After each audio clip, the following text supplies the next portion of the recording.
Hello there, and welcome back to the Sleepy Disclosure Project. Tonight, we turn our attention not to stone ruins or ancient scrolls, but to something far stranger. Picture yourself in a darkened research lab at night. Machines hum softly, screens glow in the distance, and under the microscope strands of DNA twist like luminous ladders. It's here, in the code of life itself, that some believe the oldest message may be hiding. Modern technology can now store entire archives inside genetic code, and some researchers believe that advanced beings could have hidden information the same way. Imagine if the answers to life's biggest mysteries, who made us, why we exist, and what comes next, aren't in space, but already written into the double helix of every cell in your body, waiting to be decoded. If that possibility feels unsettling, it should. It challenges the story we've been told about evolution, history, and even spirituality. Tonight we're going to trace a path that starts in ancient texts, moves through genetic puzzles, and stretches into the vast unknown. Thinking this way doesn't demand belief. It only asks, what if the experiment began long before we realize we were participants? But before we begin, if you find yourself genuinely pulled towards stories of mystery, conspiracy, and forgotten lore, please consider subscribing. And if you truly like tonight's story, a like goes a long way to keep these journeys coming. Now, on to tonight's story. Across distant continents and millennia, the same whispers surface. Stories of beings descending from the sky, reshaping humanity, and leaving behind mysteries stitched into myth. These aren't just rare fragments hidden in one culture's past. They leap out from temples, scriptures, and oral traditions across civilizations that never had the chance to meet each other. The question lingers, are these tales entirely symbolic, the work of imagination running wild, or do they echo memories of encounters with something more tangible? The sheer repetition across time and geography makes it hard to dismiss them as mere coincidence.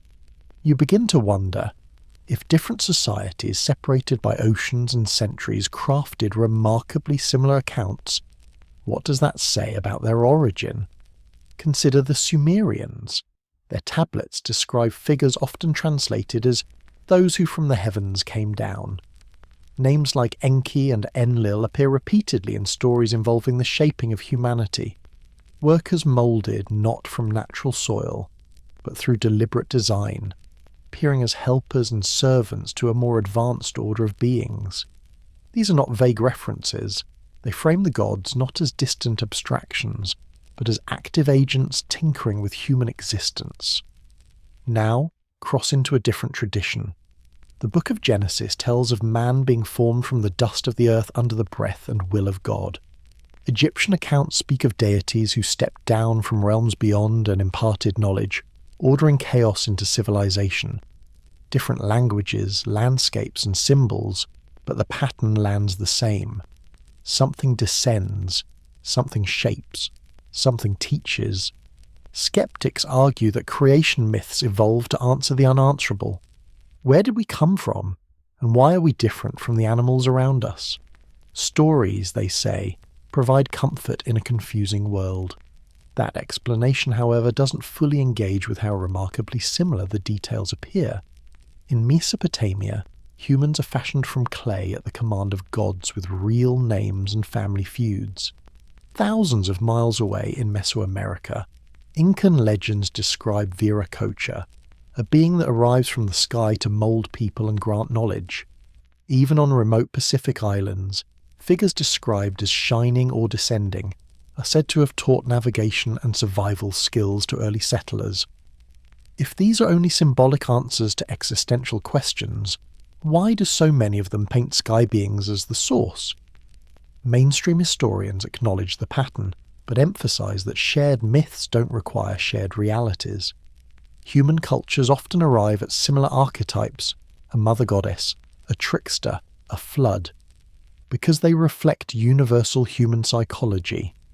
That interpretation is widely taught. Still, one can't shake the question. Is it likely that so many unrelated cultures just happen to imagine very specific storylines, involving otherworldly visitors reshaping humanity with such precision? The sheer abundance of these parallels can start to feel like noise surrounding a faint signal. Perhaps religious myths really were never meant to be read literally? But what if some aspects were recollections passed down, distorted by time into metaphor and legend? Picture sculptors in ancient Mesopotamia carving small figurines of people out of clay. This isn't just symbolic creation. It looks suspiciously like a cultural echo of direct intervention, as if humans themselves were modelled carefully piece by piece. Meanwhile, high in the Andes, indigenous accounts speak of white-robed teachers who came from beyond the sky, bringing mathematics, agriculture, and architectural knowledge, then departing suddenly without explanation. These stories don't sit in isolation. They reinforce one another across oceans. Threads stretch from Babylon to Cusco, from the Nile Valley to the Pacific Islands, weaving a tapestry of humanity being guided, altered, or shaped by something that didn't originate here. Academic voices would call this pattern mythopoeia, the human attempt to personify powerful natural forces. Floods become judgments from angry sky gods. Fertility becomes a gift from wandering deities. And yes, myths can absolutely work that way.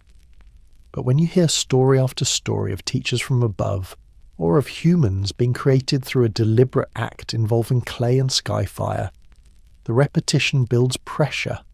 Taken individually, each story can be dismissed. Taken collectively, they start to feel too precise, too clustered to explain away with psychology alone. Myths might preserve cultural memories that aren't purely invented, a fragment of something extraordinary remembered through a fog of centuries. It's also worth asking why so many of these stories carry strikingly literal details. Egyptian bas-reliefs show figures with elongated heads, awarding tools of rule to humanity. Sumerian inscriptions depict beings towering over their human counterparts, holding mysterious objects that look uncannily like devices rather than symbols. In Mesoamerican iconography, sky creatures arrive on platforms ringed with flames, not unlike flying craft in modern imagination. Were these only symbolic or artistic shorthand? Of course, that's the conventional explanation. Yet the question lives on. Could these depictions be misunderstood documentation of anomalous encounters? The consistency becomes even stranger when we recall that many of these cultures had no known contact with one another. Mesopotamian scribes, Egyptian priests, Mesoamerican chroniclers, and Polynesian story-keepers lived worlds apart. If this was nothing more than shared imagination, why fixate specifically on the skies as the origin place, rather than the earth, the waters, or the mountains? Why the recurring theme of figures descending with knowledge or tools, interacting with humans in a direct, almost biological role? Out of all possible mythic explanations, giant trees birthing men, oceans bringing forth life, so many traditions locked onto the heavens, let's imagine this in another way. Suppose 10 remote villages separated by distance and isolation each tell a different story about hunting or rainfall. That variation would be natural. But if all 10 separately describe tall strangers arriving from the sky carrying strange lights, you'd be hesitant to call it coincidence. That is the strange pattern embedded in humanity's deepest myths. They don't just say, a god made us. They overwhelmingly point upward, to the sky, as the origin of intervention or design. This is where speculation begins to colour outside the lines. Were these stories just narrative tools, metaphors to inspire obedience and structure in early societies? Or were they fragments of cultural memory, distorted but persistent, pointing to a time when humans saw or interpreted encounters with something other? How much fuzziness in ancient retellings can we accept before we dismiss the entire foundation? That's the tension. One edge of the argument presses for pure imagination. The other edge leaves the door ajar for tangible influence. Even within mythology, not all gods are equal. The Sumerian figures Enki and Enlil argue over how humanity should be managed, an oddly bureaucratic detail for so-called divine beings. Egyptian records detail gods arriving in succession, ruling as kings before disappearing, leaving dynasties behind. These aren't vague metaphors. They sound organised, complex, and oddly procedural, like case files rather than myths. Mesopotamian clay models shaped into human form strikingly prefigure the Genesis account of God creating Adam from dust. If groups this far apart echo the same clay-building imagery, could they have been referencing the same shared tradition, or even experiences with beings interpreting human origins in physical terms? And then consider this. Indigenous American accounts often frame sky visitors not as gods demanding worship, but as teachers imparting crucial survival knowledge. They're described teaching agriculture, weaving, or astronomy before disappearing back into the vast sky. This teacher motif appears again and again. It hints at more than rule or control. It suggests experimentation or instruction, as if humanity was being carefully guided as a project rather than left to pure randomness. That framing shifts the question from where the myths came from to why they were so consistent. Was there intent behind their repetition? Mainstream consensus holds firm that cross-cultural myths point to common archetypes springing from the human mind, nothing supernatural. That's a reasonable and well-supported stance. But the piling up of similar motifs across entirely disconnected regions presses an alternative possibility. Maybe these weren't archetypes invented in parallel, but echoes of actual encounters with advanced beings that later civilizations translated into narratives. If so, human myths might be less invention than remembrance, fragmentary memories scattered across cultures, retold through symbols and stories. The volume of consistent sky-being traditions acts like overlapping circles on a map. Alone, each story is a curiosity. Together, they mark a dense cluster that feels less random. And while definitive proof never steps forward, the weight of repetition itself creates intrigue. Were people across the planet coincidentally dreaming in parallel? Or were they recording encounters in the only language they had available at the time? Myth. If that possibility stands, even for the sake of speculation, then myth might not just be symbolic allegory. It might be history disguised as poetry. And if our first origin stories were coded memories rather than simple imagination, the next question becomes harder to ignore. Were those creators and teachers shaping humanity with tools we'd only now begin to understand? Tools not of clay and chisel, but of genetic engineering? If the myths whisper of beings altering us, could the truth of their work still be traced in the most intimate record of all? Our own DNA? Why did humans, out of all creatures on this planet, undergo a sudden leap in brain size around 200,000 years ago? Other primates didn't. No other species seemed to get the same upgrade in cognitive ability and memory capacity. For millions of years, evolution had been crawling along at a steady pace, and then, seemingly overnight in geological terms, our ancestors vaulted into a category like no other. It was as though nature had flicked a switch. But what caused it? Diet may have played a role. Hunting strategies could have sharpened wit, and climate shifts may have demanded adaptation. Yet none of these factors line up cleanly with the sudden spike in neurological complexity. Something doesn't add up the way we would expect if this was simply a gradual push from the environment. Anthropologists call attention to that rapid growth in cranial volume. Before this period, hominins had smaller, simpler brains. Afterward, they were building tools of greater precision, controlling fire with confidence, and developing the roots of abstract thought. Scientists often explain big evolutionary changes as a response to outside pressures, but the actual trigger for this specific leap is remarkably murky. It is not just a matter of volume either.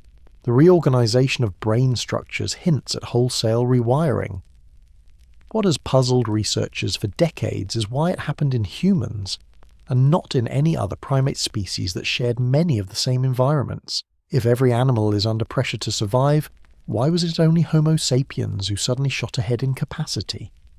This puzzle has drawn speculation well outside conventional science, because gaps in explanation often invite wonder. Evolutionary biologists caution against reading too much into coincidence, but even within the field, there is no unified consensus on what single event gave our ancestors such an advantage. Was it cooking rich foods that fueled bigger brains? Was it social competition demanding enhanced communication? Or was there an unusual factor hidden in our own genetic record, something more fundamental than diet or climate? That's where attention starts landing on one of the strangest features embedded in our DNA, a unique fusion that doesn't appear in our close relatives. Inside the nucleus of nearly every one of your cells are 23 pairs of chromosomes. Gorillas, chimpanzees, and other great apes carry 24 pairs. Somewhere deep in our lineage, 2 ancestral chromosomes fused end to end to create what we now call human chromosome 2. You can think of it as stitching 2 scrolls together, spine to spine, and then somehow making that combined work not only readable, but stable enough to copy billions of times. This event is unusual not just because it happened, but because it aligns suspiciously with the very time humans emerged as a new species, with minds that were suddenly operating at a much higher level than before.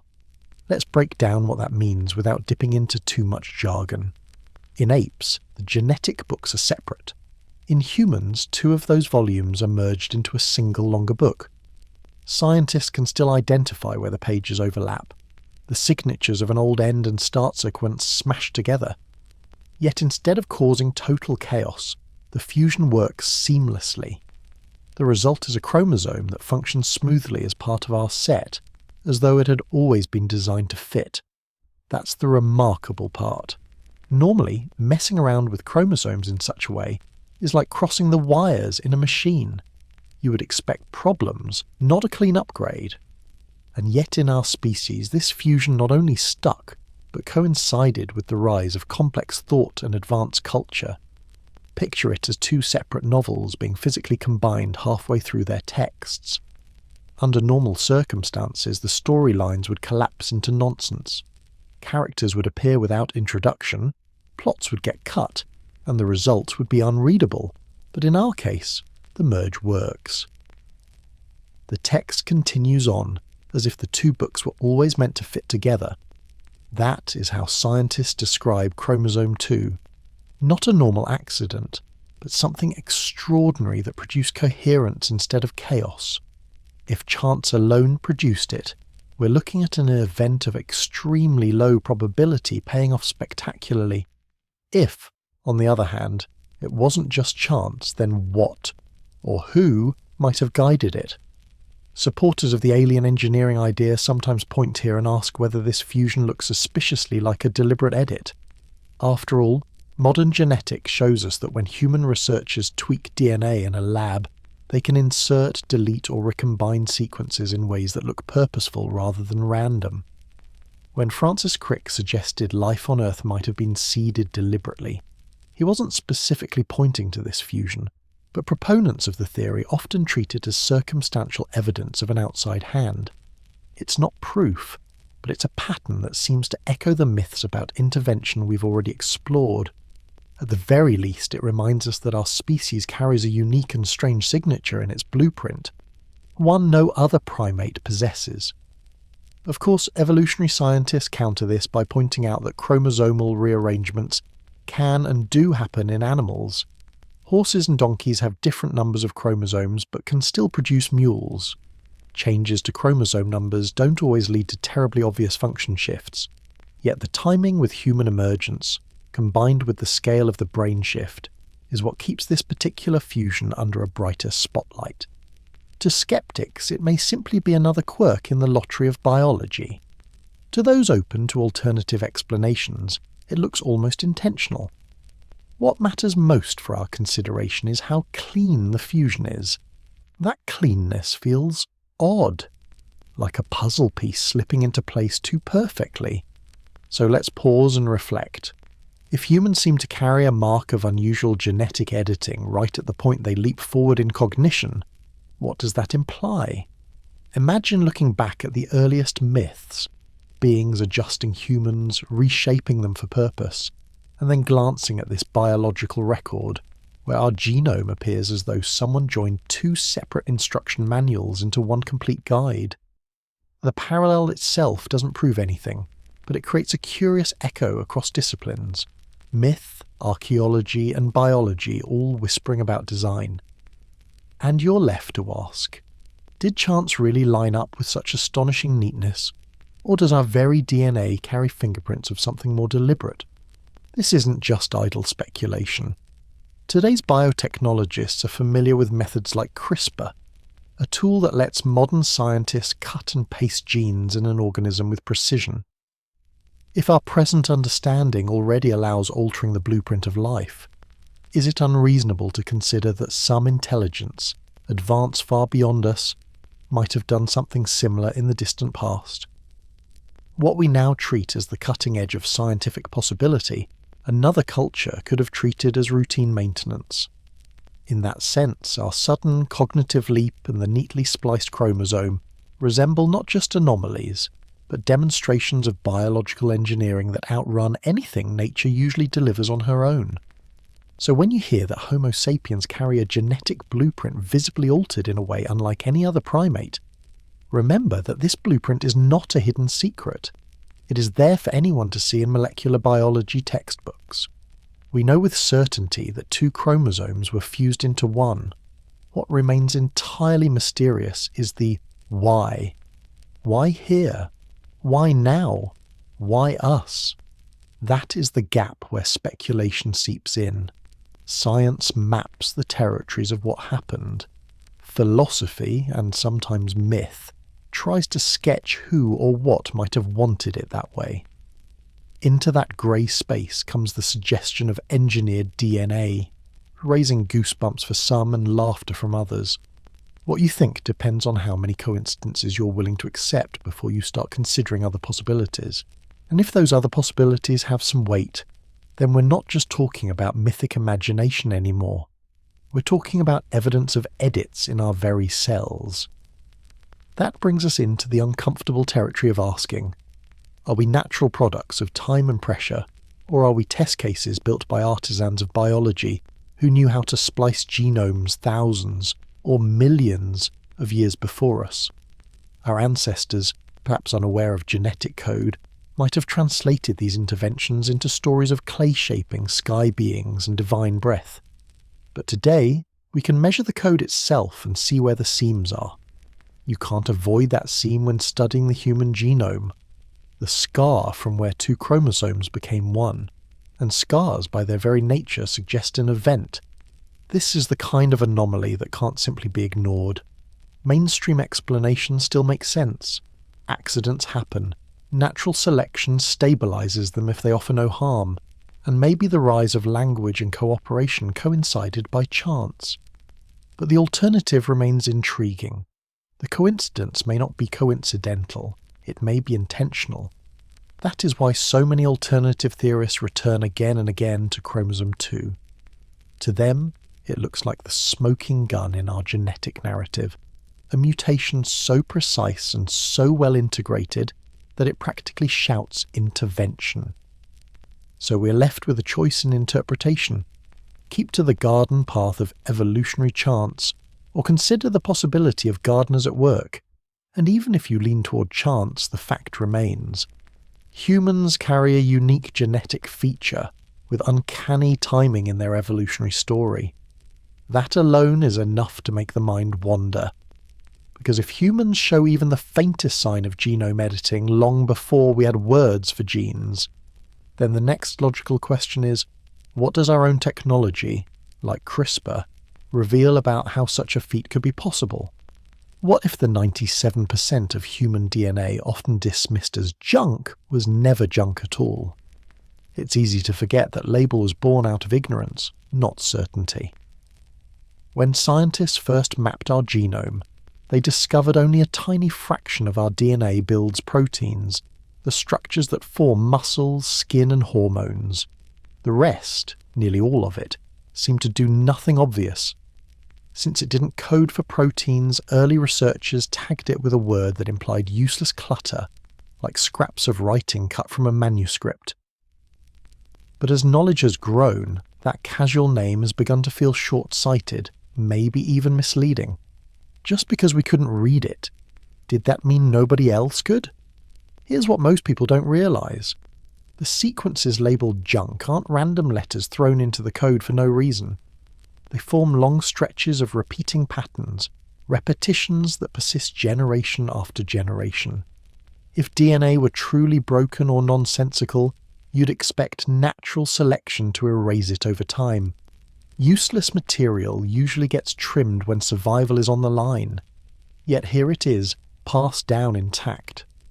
Bit by bit, researchers have discovered that some of these stretches play a behind-the-scenes role. They act as regulatory switches, telling coding genes when to turn on or off. Imagine the visible genes as musicians, and these hidden regions as conductors keeping rhythm behind the curtain. Without them, the symphony would collapse into noise. No one would call a conductor useless, so why do we still call these regions junk? But once you shift into that frame of mind, odd possibilities unfold. If control sequences direct how and when genes express themselves, then the so-called off sections might be layered with instructions we don't yet understand. Think about how a computer operating system has visible programs, your word processor, your browser, and also invisible background files making the whole system run. If someone with superior engineering skills wanted to hide long-term instructions in a genome, those expanses of code would be the perfect hiding place. They would go unnoticed for decades, maybe centuries, until a species reached a point of technological maturity capable of parsing the sequences. And that is exactly where we find ourselves now, beginning to decode something that may not be meaningless at all. The tension lies right here. Scientists have gradually uncovered more complexity in the non-coding regions, but they're still not sure how deep the rabbit hole goes. Regulatory roles and structural functions explain portions of it, but vast amounts remain unexplained. Like a book where you understand some passages, yet entire chapters seem to speak in riddles beyond your translation skills. And when humans encounter riddles inside their own DNA, comfort leaves the room. Because if we didn't write those riddles, who did? Or perhaps more unsettling, why were they left here incomplete, like puzzles missing the final move? What makes the idea even stranger is how our own technology has already crossed this threshold. A team of researchers once encoded the text of entire books into strands of synthetic DNA. Not representations of the books, not symbolic shorthand. The actual digital text stored in the molecules themselves. Later, they read the DNA and reconstructed the words letter by letter to near-perfect accuracy. Others have stored movies, music, and even entire operating systems this way. DNA acts as an incredibly dense and stable medium for information storage, more advanced than hard drives or magnetic tape.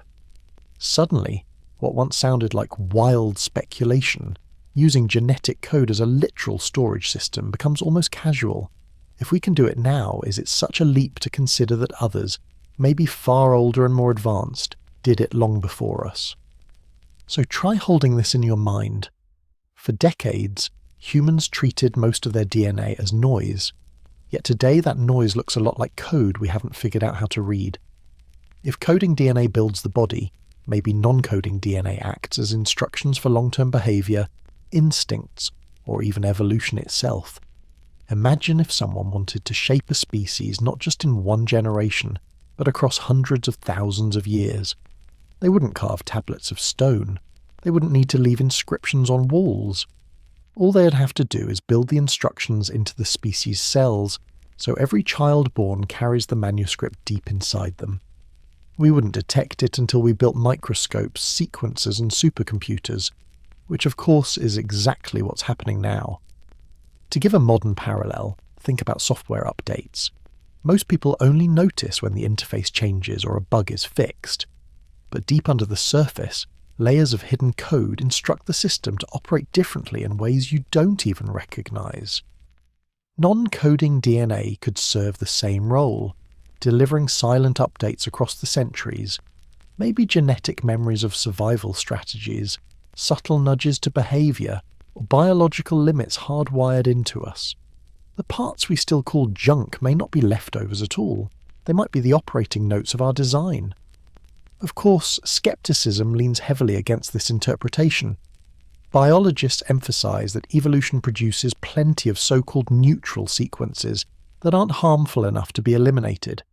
In that view, non-coding DNA might be more like clutter in a garage, a mix of useful items and plenty of forgotten junk that simply doesn't get thrown out.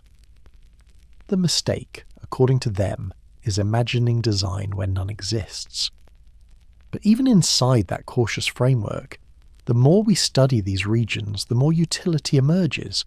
Every discovery of another hidden switch or structural marker chips away at the early assumption, whatever else we call it. The idea of wholesale uselessness no longer holds ground, and that's where a wedge of doubt slides in. Because if our ancestors somehow carried instructions written not for immediate use, but for delayed discovery, then DNA begins to look less like a random quilt and more like a carefully layered archive. We already do something similar ourselves, leaving time capsules inside libraries, monuments, even spacecraft like the Voyager records.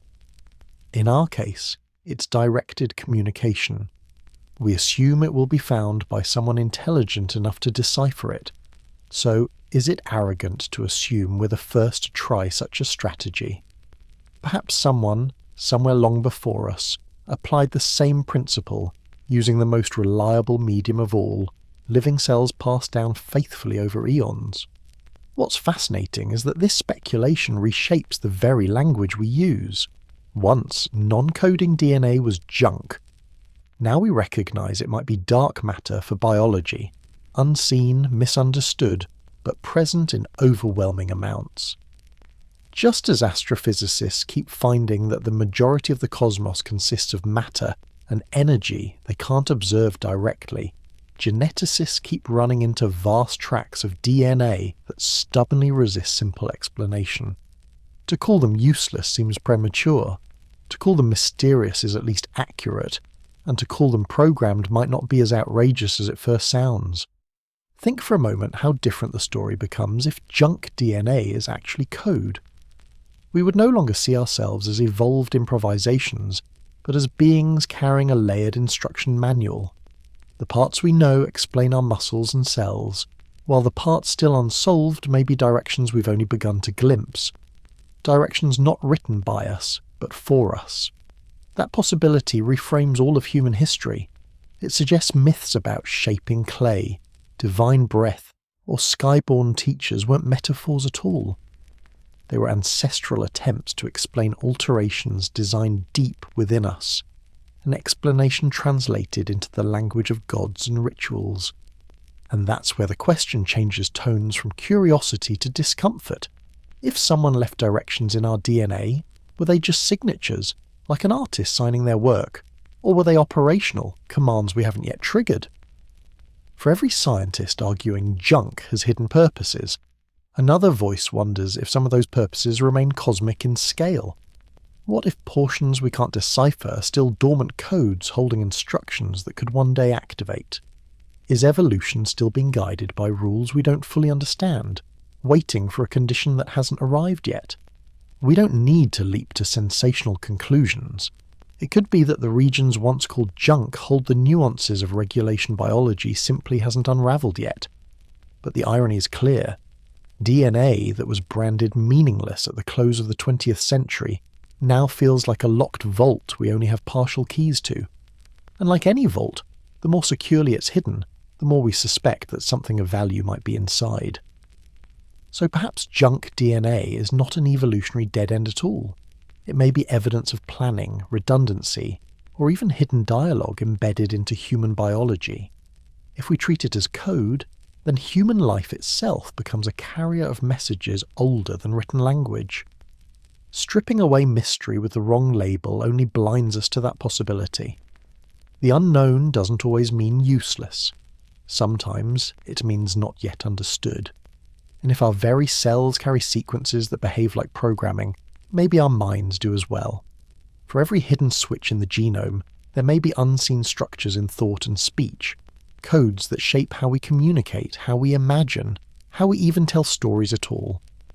The more you sit with the thought of DNA as code, the more unsettling it becomes. We already traced how so-called junk DNA may not be junk at all, how it might hold instructions or archives waiting for someone capable of reading them. But that realization leads us into an even stranger question. If the blueprint of life is written in code, then what about the blueprint of thought itself? What if the same fingerprints that left messages in our genome also left messages in our ability to speak, to communicate, to shape meaning with words? For thousands of years, myths across civilizations have described gods or sky beings who did more than fashion bodies. They also gave humanity language. In Sumerian accounts, it was the scribal god Nabu, recording names in clay and granting literacy to kings. In Egyptian tradition, Thoth emerges as the ibis-headed deity who brought both writing and speech to mankind, making order out of noise. In Mesoamerica, the Mayan creator Itzamna is credited with teaching glyphs to his people, glyphs that carried sound and meaning across generations. To the Greeks, it was Hermes, the messenger, the one who bridged divine knowledge and mortal tongues. On the surface, these stories appear symbolic, expressions of how literacy and communication gradually entered human culture. But notice the pattern. Language is not portrayed as a tool humans invented through accident. It is presented as a gift, a sudden arrival, a download from beyond. Just as myths speak of clay shaped into human form, so too they speak of words pressed into the human mind. Step back and you see the echo. DNA carries instructions at the cellular level. Language carries instructions at the cultural level. Both rely on symbols strung together in sequences. Both obey rules of order and structure. And both allow for replication. One of bodies, one of ideas. It raises the uneasy possibility that the reason we speak at all, the reason words even form on our lips, might be less an evolutionary accident and more a deliberate feature of the design. Consider how DNA operates. 4 letters, A, T, C, G, arranged in specific order, determine the construction of proteins that shape everything from skin color to memory capacity. Language, meanwhile, is built from another small set of units, sounds or letters, that, when ordered correctly, generate instructions, commands, and meaning. At their root, both systems work the same way. Tiny building blocks governed by grammar-like rules produce complexity. Linguists like Noam Chomsky once argued that all human languages share a universal grammar, a hidden structure in the mind that makes speech possible. Children, no matter where they are born, can pick up any language at astonishing speed, as though the brain comes pre-wired with templates waiting to be filled. Geneticists say something similar about DNA, that it follows a universal code, with sequences readable by all life. The grammar of biology and the grammar of speech both suggest common design principles, as if the same engineers wrote in 2 dialects, one molecular, one cognitive. Is it coincidence that both systems are so rule-bound, so modular, so astonishingly efficient at compressing and transmitting information? Or is it possible that whoever shaped our genome also shaped the way we share it across minds? That speech itself is another code planted to preserve or spread the experiment? Ancient texts sometimes hint at this. Take the story of the Tower of Babel. Humanity once shared one tongue, the story says, and in that shared speech they reached for the heavens together. Alarmed, the gods fractured their voices, scattering languages across the earth so they could not act as one. It's usually read as a moral fable about arrogance.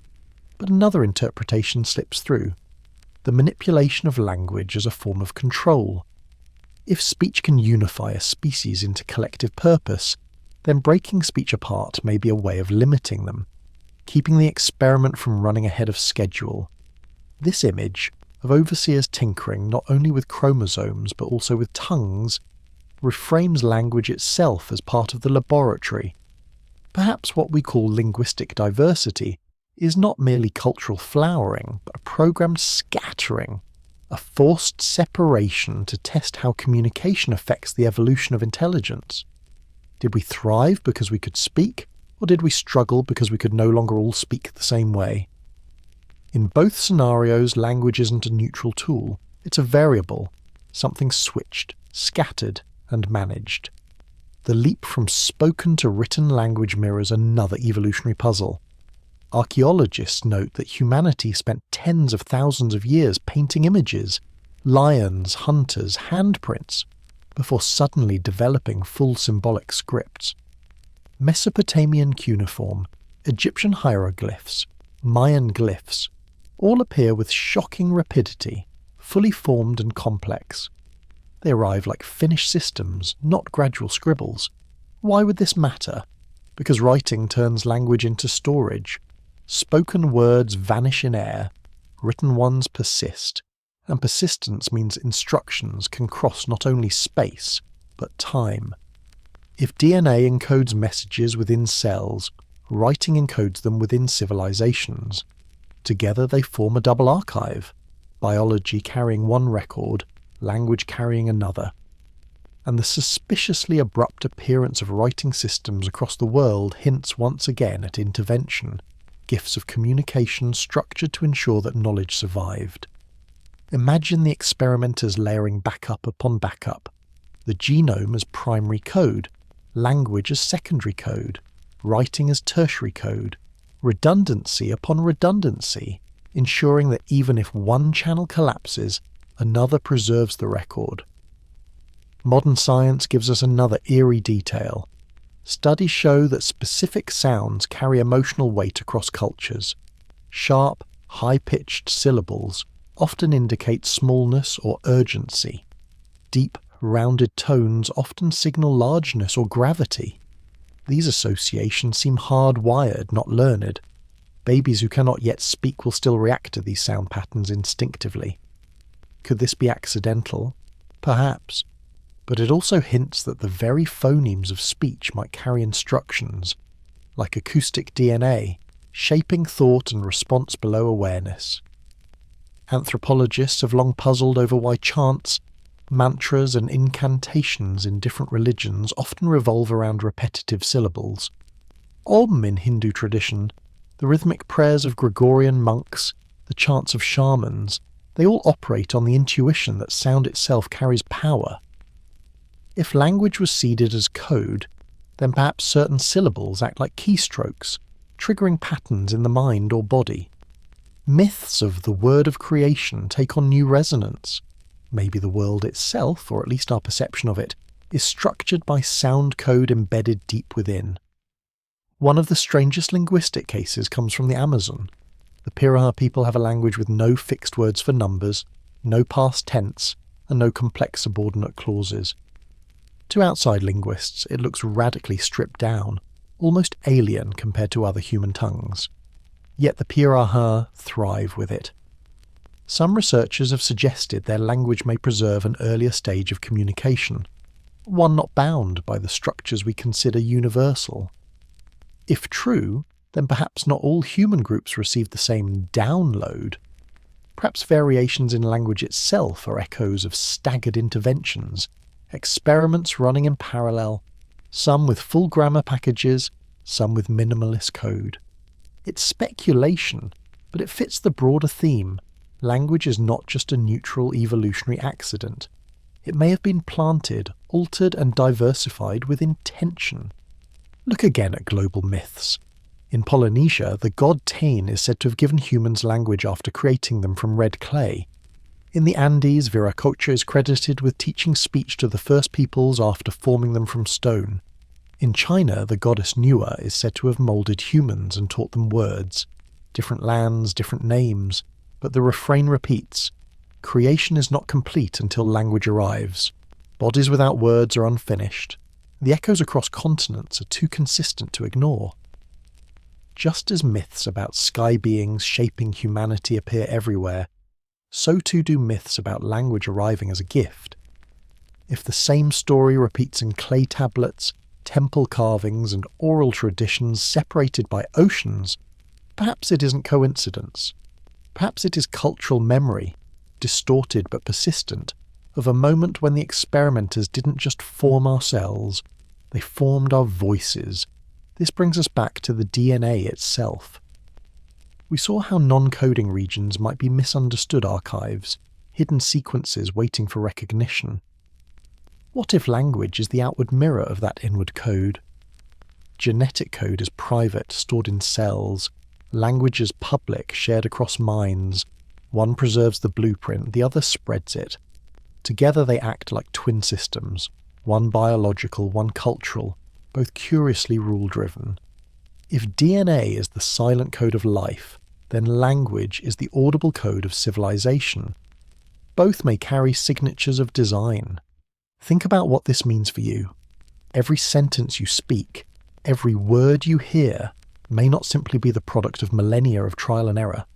It may be part of an architecture set long ago, an architecture that gave your species the ability to coordinate, to build, to imagine.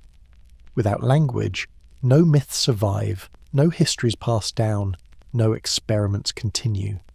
You're not just a speaker of words, you're an inheritor of code, passed from unknown architects through millennia, embedded not only in your body but in your breath. And yet, if bodies carry code and voices carry code, then what about the stones we walk among? Civilizations did not just leave their words in papyrus or clay, they etched them into monuments, gears, and devices that feel strangely out of place in their time.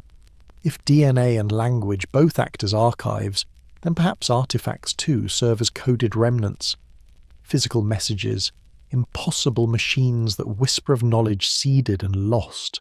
How does a 2,000-year-old device built in ancient Greece manage to resemble a pocket computer? Imagine it, a corroded lump of bronze pulled out of a shipwreck near the island of Antikythera in the early 1900s. For decades, nobody knew what it was, only that gears and cogs lurked inside the crust. X-ray imaging later revealed the truth. This device had at least 30 meshing wheels and precise engravings that mapped planetary cycles, eclipses, lunar phases, even the timing of Olympic Games. In practice, it was a mechanical computer capable of predicting the movement of the heavens. Ancient Greek texts mention nothing comparable in clarity, and the entire known world wouldn't see machines with this level of complexity again for more than 1,000 years. That is why the Antikythera mechanism remains such a startling artifact. It doesn't sit neatly in the timeline of progress. It leans forward as if it belongs to a different age entirely. Hold that thought. The workmanship demands patience and knowledge. Each gear dictated a relationship between celestial bodies, translating astronomical cycles into hand-cranked predictions. Picture turning a dial and watching the phases of the moon roll forward in miniature. To operate it required sustained craftsmanship, metal cutting, bronze casting, and intimate mathematical awareness of celestial mechanics. The strange part is that other Greek devices we know of, sundials, simple water clocks, don't match its sophistication. It appears in isolation, a flash of advanced engineering, before vanishing again. Most scholars see it as a marvel of Greek intellect, perhaps the lost jewel of a forgotten lineage of engineers. Yet for those who suspect that humanity sometimes receives help from outside, the timing and nature of the device spark another suspicion. What if this wasn't just human ingenuity, but knowledge given, then lost? Consider the parallels. A hand-sized computer-like machine shows up in ancient Greece, then disappears so thoroughly we don't see similar mechanical skill in Europe until medieval astronomical clocks. How does one culture produce an artifact that advanced, then allow the idea to totally vanish? Did the knowledge remain hidden, too costly to replicate? Or was it a borrowed glimpse of techniques only partially understood? It's tempting to frame this as a one-off creation by a forgotten genius, but the lack of progression leaves a hollow in the story. Technology normally builds step by step. Here it appears like a cliff face, sheer, imposing, cut off from what came before and after. In a sense, the Antikythera mechanism resembles not just a machine but also a breadcrumb out of place, a clue left without context. Now let's shift east, far from the blue waters of the Aegean, to a discovery that looks far more ordinary at first glance. In Iraq, researchers unearthed clay jars dated to around 2,000 years ago. They consist of ceramic cylinders with copper sheeting inside and iron rods fitted down the middle. Pour in an acidic liquid like vinegar, and the setup produces a weak but measurable voltage. This simple apparatus has earned the nickname Baghdad Battery. Its purpose remains contested. Some suggest it was never a power source at all, but part of a ritual object. Others propose it could have been used for electroplating metals, layering thin films of gold or silver onto small items long before electricity was discovered. The thought that ancient craftsmen had harnessed electrochemical reactions makes you stop. Even if it was accidental, a random byproduct of ritual, the hardware looks eerily compatible with practical electricity. The intrigue lies in the juxtaposition. On one side, a Greek mechanical calculator mapping lunar eclipses. On the other, Mesopotamian clay jars capable of generating voltage. Different cultures, different contexts, yet both hinting at knowledge much further ahead of their supposed time frames. If the Baghdad battery did serve technical functions, then electricity wasn't discovered in the 18th century. It was reinvented. What makes us pause is not just the possibility of isolated genius, but the suggestion that technological sparks keep appearing out of nowhere, then vanishing. Why does it feel like we stumble on glimpses of advanced knowledge, only to forget them until centuries later? What sort of pattern does that describe? And then there are the colossal works we walk across even today. Travel to Peru, and you stand before the Nazca Desert's enormous geoglyphs, lines and figures stretched across miles of sandy plain. From the ground, they look like trenches, often shallow and unremarkable. From the sky, however, they resolve into vast drawings, hummingbirds, monkeys, abstract geometric paths traced over tens of kilometres. They endure only because the desert is so stable, almost no wind or erosion to erase them. Our ancestors had no aircraft, yet they produced art visible fully only from above. Scholars argue they serve spiritual or astronomical purposes, mapping alignments and pleasing gods. Still, the scale and aerial visibility make for a puzzle.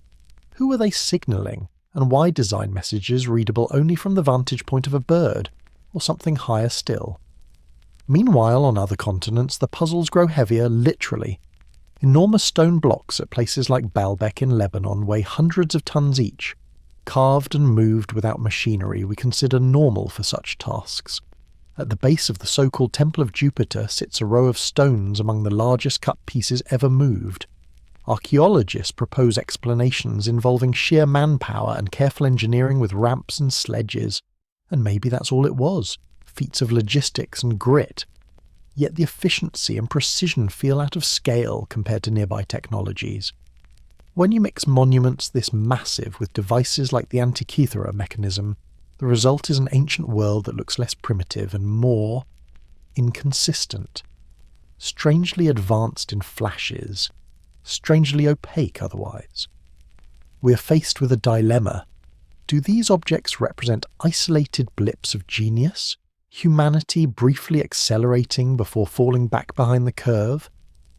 Or are they the trace remnants of knowledge seeded in particular moments and places by teachers, travellers, or, as some speculate, outsiders entirely?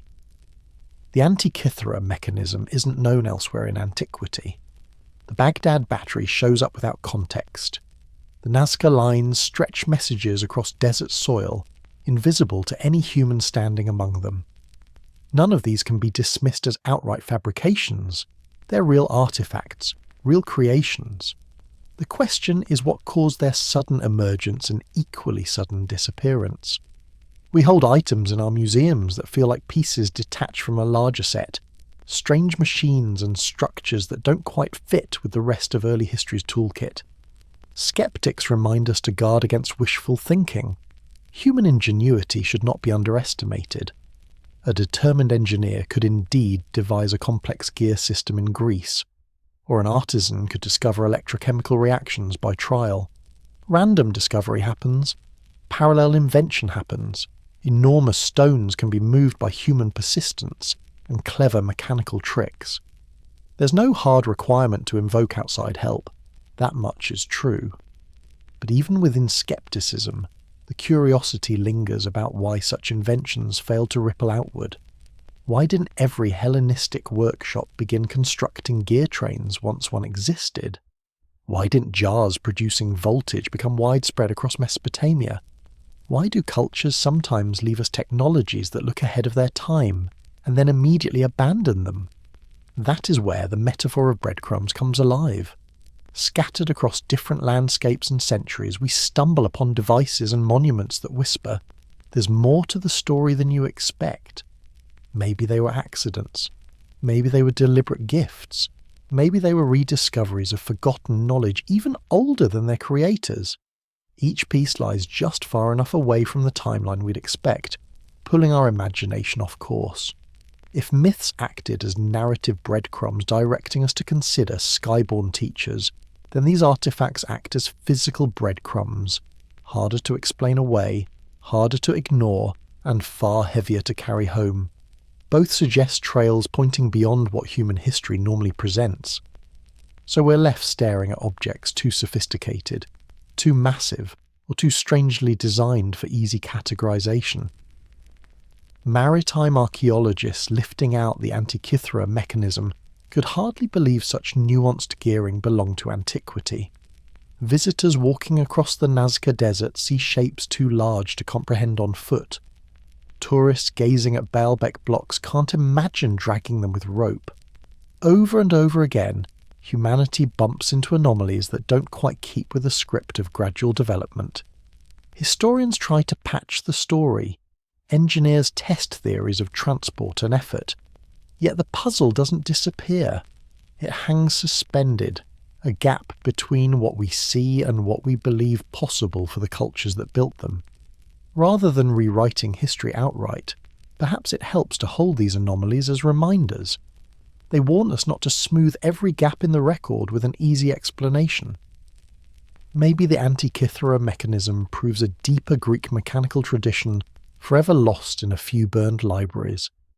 Maybe the Baghdad battery shows accidental electricity work that centuries of empire failed to preserve. Maybe the Nazca Lines illustrate ritual devotion visible not to gods above but to human processions across their surface. All sound possible, but equally possible is a second framework, that these are signs of encounters, reminders of guidance or ripple effects of contact we have long forgotten. And once breadcrumbs become part of the lens, they direct us not only through the past but into today's mysteries.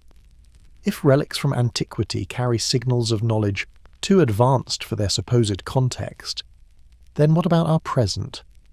Are there traces of a continuing presence, watchers leaving hints still, scattered not as stone or gears but as lights in the sky? Our ancestors told stories of teachers descending. Our museums hold objects that appear prematurely advanced. The thread now stretches into our own era, where anomalies roam the skies and report surface of phenomena our science struggles to explain. It seems the breadcrumbs do not end in antiquity. They scatter forward into every age, not just as lights in the sky, but as ruptures in the flow of history itself. Follow the current long enough, and you see it bend strangely. Silent stretches where nothing changes, then sudden cascades of invention, art and civilization that appear too swiftly, as if inserted. The river of time is not smooth. It leaps, stalls, and rewrites itself in ways that feel less like natural progress and more like missing pages, chapters torn out and replaced with something new. History often feels like a river, flowing steadily from one bend to the next. But when you look closer at the record of humanity's development, the river isn't smooth at all.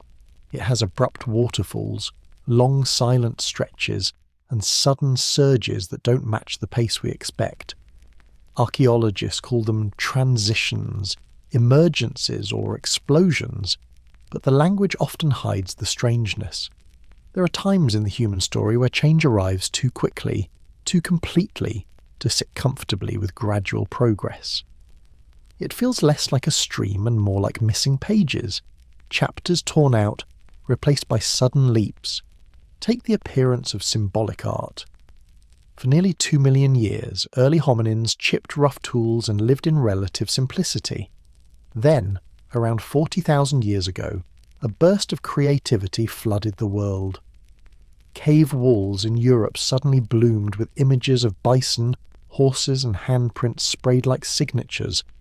Shells were strung into beads, figurines of animals and strange hybrid creatures appeared. Music was born in bone flutes.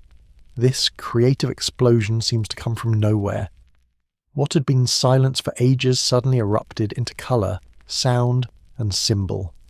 The timing unsettles researchers.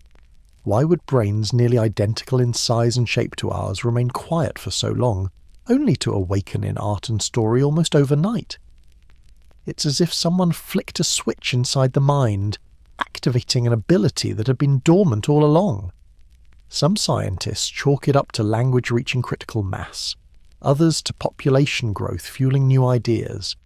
But even those explanations sound like placeholders. If humans had the capacity for art for tens of thousands of years, why wait so long? What was missing, and who provided it? Consider Göbekli Tepe in modern-day Turkey. 12,000 years ago, long before the accepted rise of agriculture or cities, people there erected massive stone circles filled with carved pillars. Some of those stones weigh tons and are decorated with intricate reliefs of animals and symbols.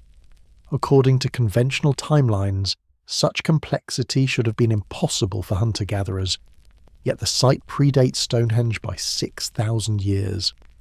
Mainstream archaeologists argue that Göbekli Tepe forced people to come together, inventing agriculture to support the workers who built it. But that explanation flips the normal sequence upside down. Civilization, we're told, comes first, monuments later. Here, the monument seems to come first, dragging civilization behind it like an afterthought. It's as though knowledge of architecture, planning and symbolism was downloaded all at once far earlier than it should have been. The strangeness deepens with its burial. At some point, the builders deliberately covered Göbekli Tepe with earth, hiding it for millennia. Who conceals a temple more advanced than their supposed culture should allow? Was it ritual? Or was it a way of sealing away a gift not meant to persist? Either way, Göbekli Tepe feels less like the start of something natural and more like an inserted chapter in the human timeline, one that doesn't match the surrounding pages. The Indus Valley civilization offers another puzzle. Around 2600 BCE, cities like Mohenjo-Daro and Harappa rose with straight streets, advanced drainage systems, standardized weights, and evidence of large-scale urban planning. Unlike other societies, their development seems to leap fully formed into complexity. Then, after only a few centuries, it vanished, leaving behind undeciphered script and ghostly ruins. Where were the long centuries of incremental growth? Where were the messy prototypes? It feels like watching a film where the middle reels are missing. One moment, villages; the next, full cities with sewers and trade networks. Across the ocean, the Olmec civilization of Mesoamerica also seems to appear abruptly, carving colossal stone heads with precision and scale unexpected for their time. Their origins remain mysterious. Who taught them to work basalt, to sculpt faces 10 feet tall, to organize such massive projects? Archaeologists search for precursor cultures, but the trail is thin. It's as though the Olmecs appeared from nowhere, carved their message in stone, and disappeared, leaving only echoes in later Maya and Aztec traditions. When you add these anomalies together, a pattern emerges. long silences, sudden bursts, civilizations leaping ahead without obvious routes. It's not that progress doesn't happen gradually, it often does, but scattered throughout history are accelerations that don't match the flow. Some call them cultural revolutions. Others whisper of lost civilizations wiped out by floods or disasters, leaving fragments behind. But within the frame of intervention, they look different. They look like upgrades, timed injections of knowledge placed into the experiment at specific intervals. Think of it this way. If humanity is an experiment, then gaps in progress may not be accidents. There may be pauses between phases, moments where the experimenters watched results before making the next adjustment. One group receives agriculture before the timeline suggests it. Another receives urban planning in a sudden flash. Another is given monumental architecture when they should still be nomadic. These aren't missing chapters, they're inserted ones.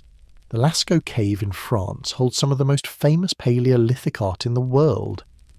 Painted around 17,000 years ago, its walls show animals moving with lifelike motion, some even layered to create the illusion of perspective. The skill rivals Renaissance art, yet it was produced by people supposedly fresh from stone tools and fires. A modern painter, standing in the cave today, once remarked that the works look like the beginning, not the middle, of a tradition. In other words, it's as though the art began fully formed, with no clumsy practice pieces leading up to it. That lack of evolution in skill bothers archaeologists. Where are the messy first drafts, the awkward stick figures before the masterpieces? They should litter the caves of Europe, yet they don't. The art simply arrives, already advanced. Once again a gap yawns open, an absence where we expect a trail. Egypt's rise also echoes this theme. The first dynasty emerges around 3100 BCE, already equipped with hieroglyphs, monumental tombs, and complex religious systems. There is no clear progression from primitive villages to pyramid builders. It's as if the knowledge came all at once, concentrated at the very start of their history. Later dynasties built bigger, but not necessarily more original. The template was already in place.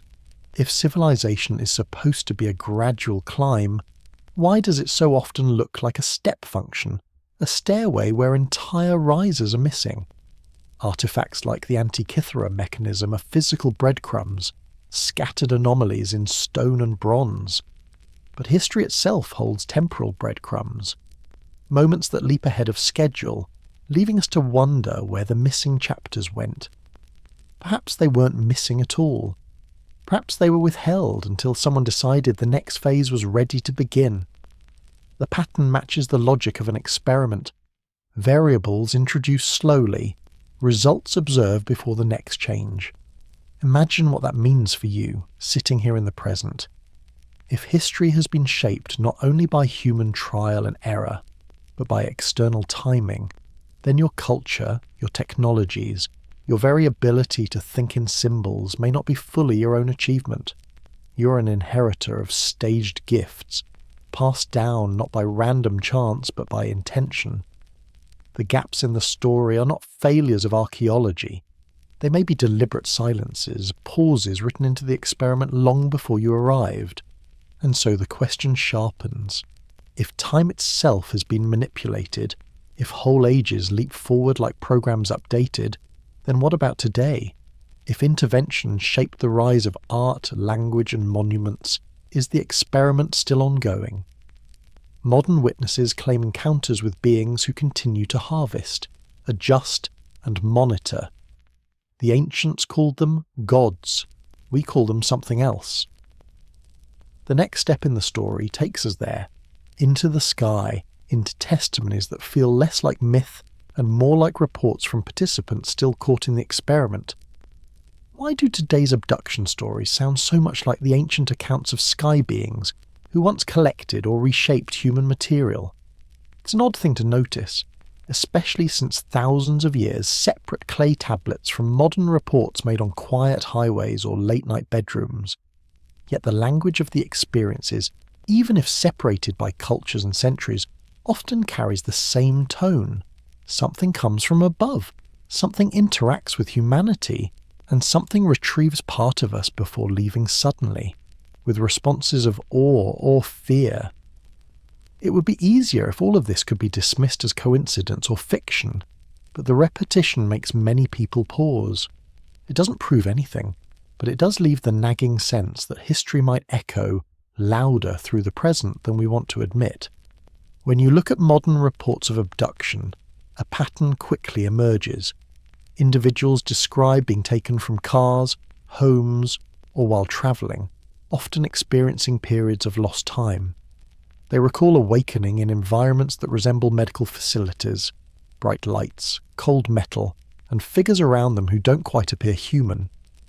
The stories are striking not because of the details of the environment, but because of what seems to happen during those episodes. Time and again, abductees speak of examinations, as though their biology is being scanned, sampled or modified. Many mention needles, skin samples, or tissues of reproductive organs collected against their will, and most disturbingly they come back reporting strange marks, lingering pain, or memories of hybrid children or genetic testing. These may sound like sensational tales, but the eerie consistency from one individual to the next makes them difficult to ignore entirely. The natural response is skepticism. Abduction claims are ridiculed more often than not. The mainstream lens views them as dreams, hallucinations, sleep paralysis, or projections of cultural anxieties about technology and control. And yet, even within this skeptical framework, a thorn remains. Why are the narratives so similar? Why do strangers across different decades describe being immobilized on a table under piercing lights, monitored by beings with unusually large heads and dark eyes, who show a special interest in reproduction or biology? If this were no more than dreamlike imagination, you'd expect random variety. Instead, what appears is a near template of experience shared in hundreds of accounts across continents. That sameness is what tends to unsettle the conversation. Government reports have occasionally admitted that such testimonies exist without endorsing them. Documents from agencies like the CIA and the Air Force contain references to abduction claims, treated with suspicion yet logged as data points. More recently, testimonies in public hearings have included accounts from individuals describing interactions with phenomena they couldn't explain. None of these documents confirm alien involvement, but their very presence shows that authorities found them serious enough to record. If the stories were pure fantasy, why even log them? The bureaucratic instinct is to file and classify. Doing so hints that the state itself recognises these accounts as phenomena worth at least monitoring, if not explaining. The trail of reports, buried in archives and hearings, allows us to see the continuity between anecdotal claims and official recognition that something, however undefined, keeps reappearing. The similarity of these modern accounts with older mythic traditions is where this discussion takes on another dimension. The abduction narrative, that people are captured, examined, and sometimes bred with others, relates suspiciously well to Mesopotamian epics, where gods fashioned humans partly for labour, partly for control, and occasionally repaired them when they didn't meet certain standards. In those stories, creation was not purely divine poetry, but a form of intervention, shaping people at a level far more physical than abstract. When abductees report procedures on their reproductive systems, the echo of myth becomes difficult to dismiss.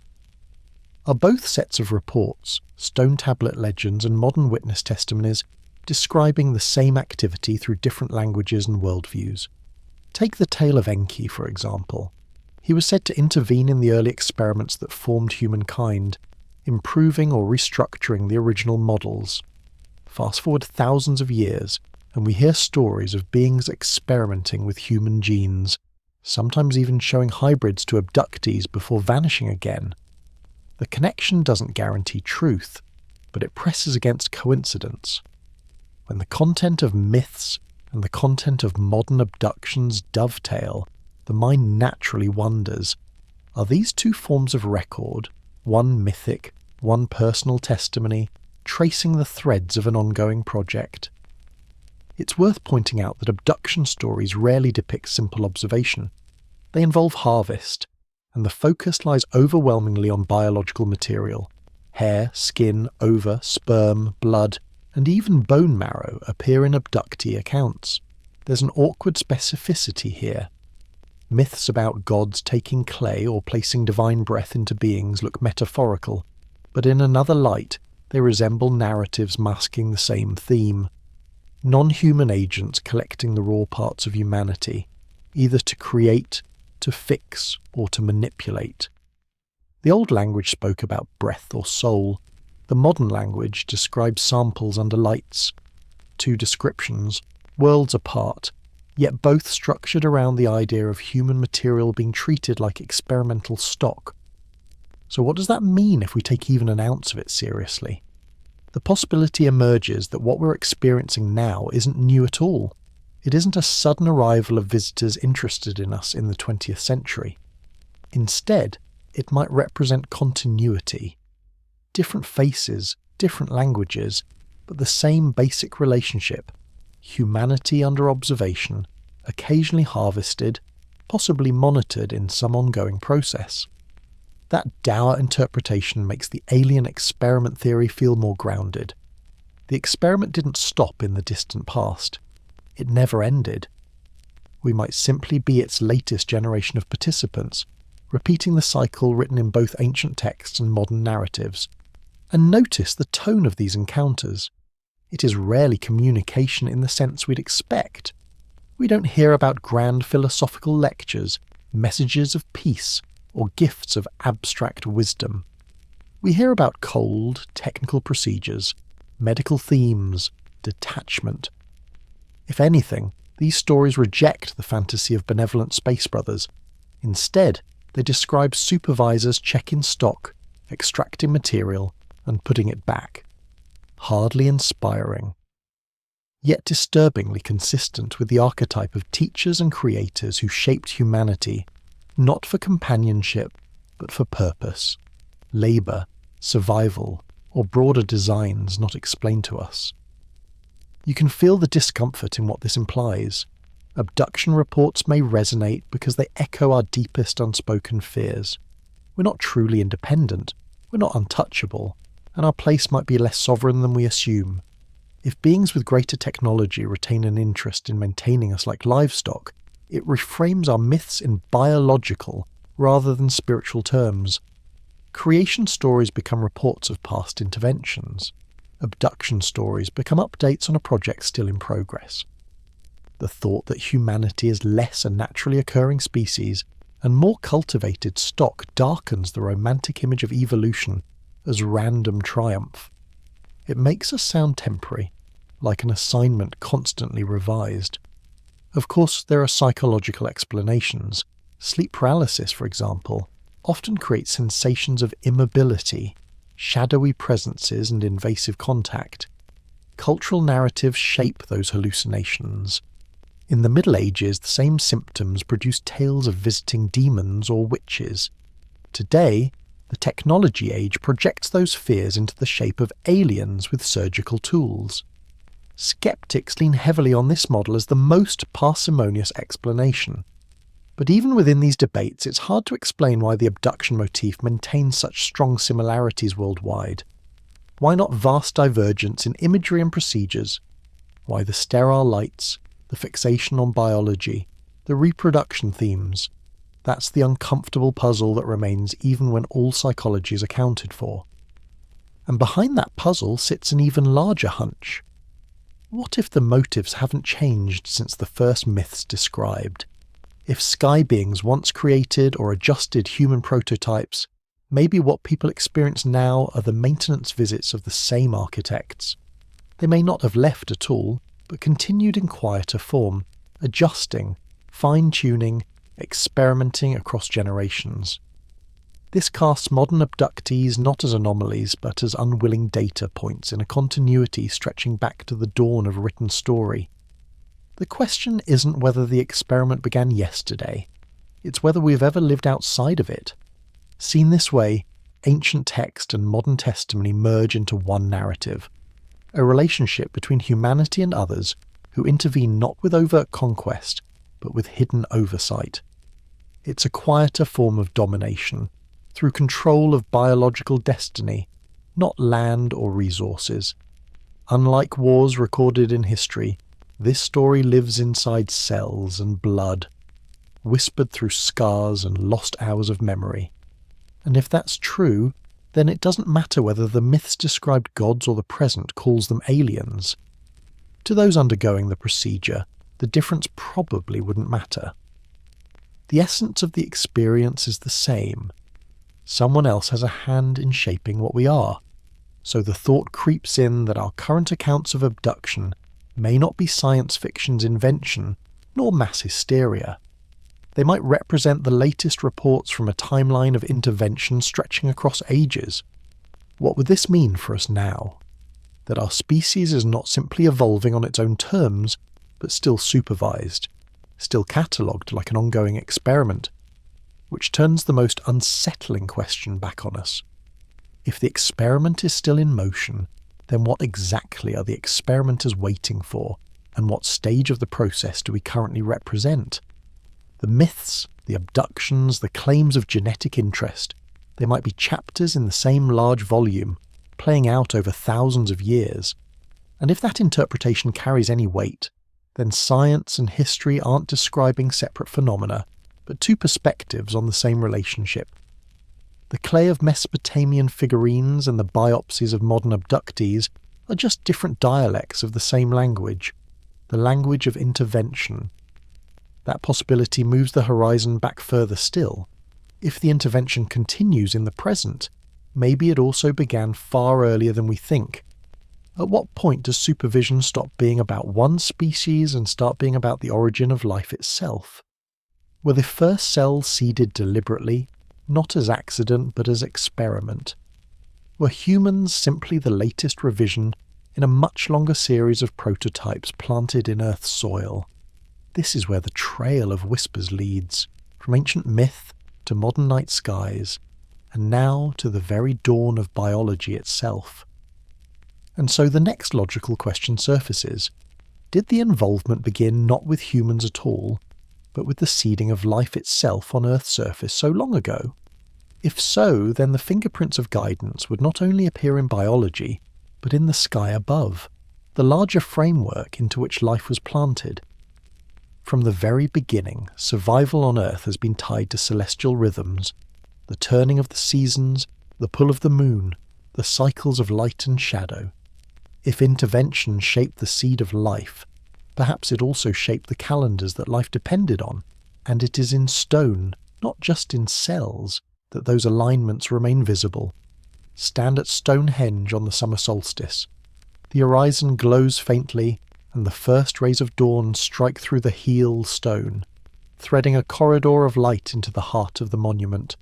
Thousands still gather to witness it today, just as others must have thousands of years ago.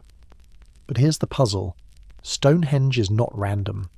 Its stones are arranged with precision, aligned not only to the sun at solstice, but also to lunar cycles. It is a calendar carved in megaliths, a celestial instrument left in plain sight, and it is far from alone. Across the world, civilizations align their monuments with uncanny accuracy. At Giza, the three great pyramids mirror the stars of Orion's belt. At Teotihuacan in Mexico, the Avenue of the Dead points to the setting of the Pleiades. At Chichen Itza, during equinox, the descending sun casts a serpent shadow on the steps of the Pyramid of Kukulkan. In Cambodia, Angkor Wat is aligned to solstices, with towers arranged like a mirror of the constellation Draco. These aren't isolated coincidences, they are patterns that stretch across cultures, oceans and millennia. Why would ancient builders go to such lengths to align stone to sky? The common answer is ritual. Agriculture needed calendars, and alignments tracked seasons. But many of these sites far exceed agricultural necessity. They don't just mark solstices, they map specific stars, distant constellations and celestial events, that would only matter to those interested in something larger than farming. The builders devoted immense effort not to shelter or survival, but to synchronization with the heavens. It begins to look less like coincidence and more like calibration.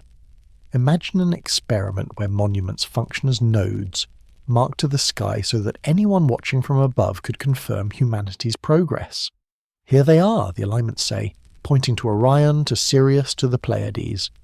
As if to tell the experimenters, the test subjects are awake, aware, watching the same sky you came from. Consider Chichen Itza's Pyramid of Kukulkan. Twice a year on the equinox, the setting sun strikes its northern stairway, creating a shadow that looks like a serpent slithering down the temple. Thousands still gather to watch this spectacle, gasping as the snake of shadow and light descends. Engineers have confirmed the precision required. The pyramid's corners, steps, and angles are calibrated so finely that the serpent appears only during these moments. It's not an accident of erosion, it's intentional, engineered into the stone. The effect is both symbolic and functional. Symbolic because Kukulkan is the feathered serpent god, descending from the sky. Functional because it proves the builders tracked the heavens with sophistication rivaling modern astronomy. Why go to such lengths? Perhaps because the pyramid is not merely a temple, but a signal. When the serpent of light descends, it doesn't just impress humans. It marks the earth as calibrated, aligned to something watching from above. In Egypt, the pyramids at Giza stand not only as monuments of stone, but as mirrors of the sky. The three pyramids line up with the three stars of Orion's belt, slightly offset, just as the stars appear in the night. Scholars argue about whether this was intentional or accidental, but hieroglyphs tell us Orion was sacred, linked to Osiris, the god of rebirth. To align such massive structures to stars required surveying precision beyond what textbooks allow for that era. And yet there it is, Earth echoing the heavens. Half a world away in the ruins of Teotihuacan, the same pattern emerges. The Avenue of the Dead, a wide road running through the city, points directly toward the setting of the Pleiades, stars revered in Mesoamerican cosmology. On certain nights, priests would stand upon the Pyramid of the Sun and watch the cluster sink into the horizon, a ritual aligning earth with sky. Again and again, cultures separated by oceans produced monuments that act like giant pointers, drawing lines upward, signalling to constellations that were not random to them but central, sacred, possibly remembered. Remember the stories of the Watchers, the beings who descended to shape humanity. If myths are right, these beings came from above. If they return to check progress, what better way for humans to prove awareness than by building stone aligned to their point of origin? The Watchers looked down. Humans looked up. The alignments form a conversation across centuries. We know where you came from. We are waiting. This makes alignments more than practical. They become part of the experiment, markers of communication, tests of awareness. A civilization that can not only see the stars but mirror them in stone has passed a milestone. They've shown pattern recognition, abstract thought, and collective will. They've built not only monuments but messages. Earlier we saw how DNA may carry hidden codes, how language may act as a secondary archive. Celestial alignments form a third archive. Stone calibrated to sky, culture calibrated to cosmos. Just as genetic code holds biological memory and language holds cultural memory, monuments hold cosmic memory. Together they make a triad of storage: body, word, stone. If the experimenters seeded humanity, then these alignments are the places where the seed reaches upward, responding to its source. Think about the last time you stood beneath a night sky. Perhaps you saw Orion rising, or the Pleiades clustered like diamonds. For most modern eyes, these are distant pinpricks, curiosities at best. But for our ancestors, they were not abstractions. They were destinations, origins, signposts. Imagine living in a world where your city, your temple, even your graves were oriented to those lights. Every sunrise and sunset told you that the heavens mattered, that life was woven into a larger pattern. You weren't just living on Earth, you were participating in a cosmic alignment, part of something measured on scales far beyond your lifetime. And that alignment leads naturally to the question of origin. If our ancestors built monuments pointing to the stars, perhaps they were not only worshipping them but remembering them. The Pleiades, Orion, Sirius, names that still echo today, may not have been symbols but addresses. And if those addresses matter, if the alignments are indeed signals, then perhaps life itself came from those same regions, seeded across the void. Which brings us to the next part of the mystery. The idea that Earth was not the only cradle, that the experiment began among the stars. Could the spark of life itself have been imported to Earth? It's a question that sounds more like late-night science fiction than standard biology. But it's also one that Nobel Prize-winning scientists have entertained with complete seriousness. When you ask how life began on this planet, you usually get the word abiogenesis, life arising from non-living chemistry. Molecules bounce together in oceans, genetic material slowly assembles, and eventually a cell begins to divide. It's an elegant story on paper, but the details are murkier the closer you look. Even simple proteins are fiendishly complex, and the chance of them forming spontaneously often seems closer to luck than necessity. That gap is what makes some wonder. Did Earth really invent life entirely by itself? Or did life get a jump start delivered already primed to survive? Francis Crick, the co-discoverer of DNA structure, gave this suspicion a name: directed panspermia. He suggested that maybe the first microbes on Earth didn't assemble here at all. Instead, they could have been seeded intentionally, launched across the galaxy on tiny vessels built to survive the void of space. It sounds wild on the surface, until you realize natural panspermia already exists.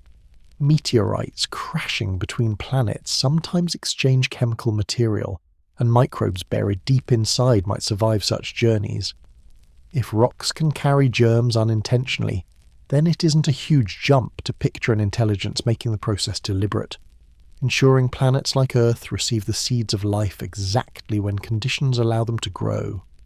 Mainstream science, of course, still favours Earthborn origins. It argues that chemistry, plus the right environment, produces life eventually without help. Still, the raw mathematical improbability of complex molecules self-assembling fuels doubt even among cautious thinkers. The point isn't that directed panspermia explains everything. It's that some of our sharpest minds decided abiogenesis by chance seemed too improbable to ignore alternative scenarios. That willingness to entertain more than one path reminds us of something important. The story of a life's origin is still far from complete. We don't yet know what happened on that primordial Earth, and the mystery leaves the door open for possibilities that sound less biological and more intentional. So imagine Earth in those early days 4 billion years ago. Volcanoes choking the sky, oceans filled with chemicals and minerals, lightning storms and asteroid impacts. According to standard models, those brutal conditions made new molecules unstable, always breaking apart before lasting long enough to copy themselves. Now replace that picture with another. Instead of chemistry building life piece by piece, what if hardy cells arrived already suited for survival? Picture frozen pods drifting down through the atmosphere, microbes locked inside crystalline shells that shielded them from heat. They strike the seas, unfurl through chemistry and begin to divide. Suddenly life has a foothold not by accident but by planting. Earth in this frame isn't a workshop, it's a garden plot. Biology does offer examples showing how plausible such resilience could be. The tardigrade, a creature smaller than a pinhead, can dry itself into a glass-like husk, shut down metabolism, and survive the vacuum of space for years. Russian experiments showed microbial spores enduring frigid lows and crushing radiation without crumbling. Even salmonella bacteria have been tested on the outside of spacecraft, surviving conditions that should have sterilized them. These examples remind us that resilience is not a late evolutionary prize. It exists in some microbes as an essential trait. If organisms like this can withstand orbit, then the idea of cells crossing interstellar dust or clinging to asteroids doesn't sound like fantasy. Survival through space is possible. The only question is whether it ever actually happened, and if so, whether it was an accident or instructions carried out with intent. What if the cosmos itself is not indifferent but curated? Consider the difference between seeds scattering naturally in the wind versus someone planting seeds intentionally in a well-tended garden. If directed panspermia is true, then Earth is not unique for producing life on its own. It is chosen as a testbed, one planet in a larger experiment to see which seeds thrive and which wither. The ocean becomes less a cauldron of chance chemistry and more a petri dish, filled deliberately with cultures meant to grow. And once that frame enters the conversation, everything about human existence takes on another dimension. We're not just lucky accidents stacking molecules together, we could be samples in a chain of trials scattered across the stars. This perspective even reframes our myths.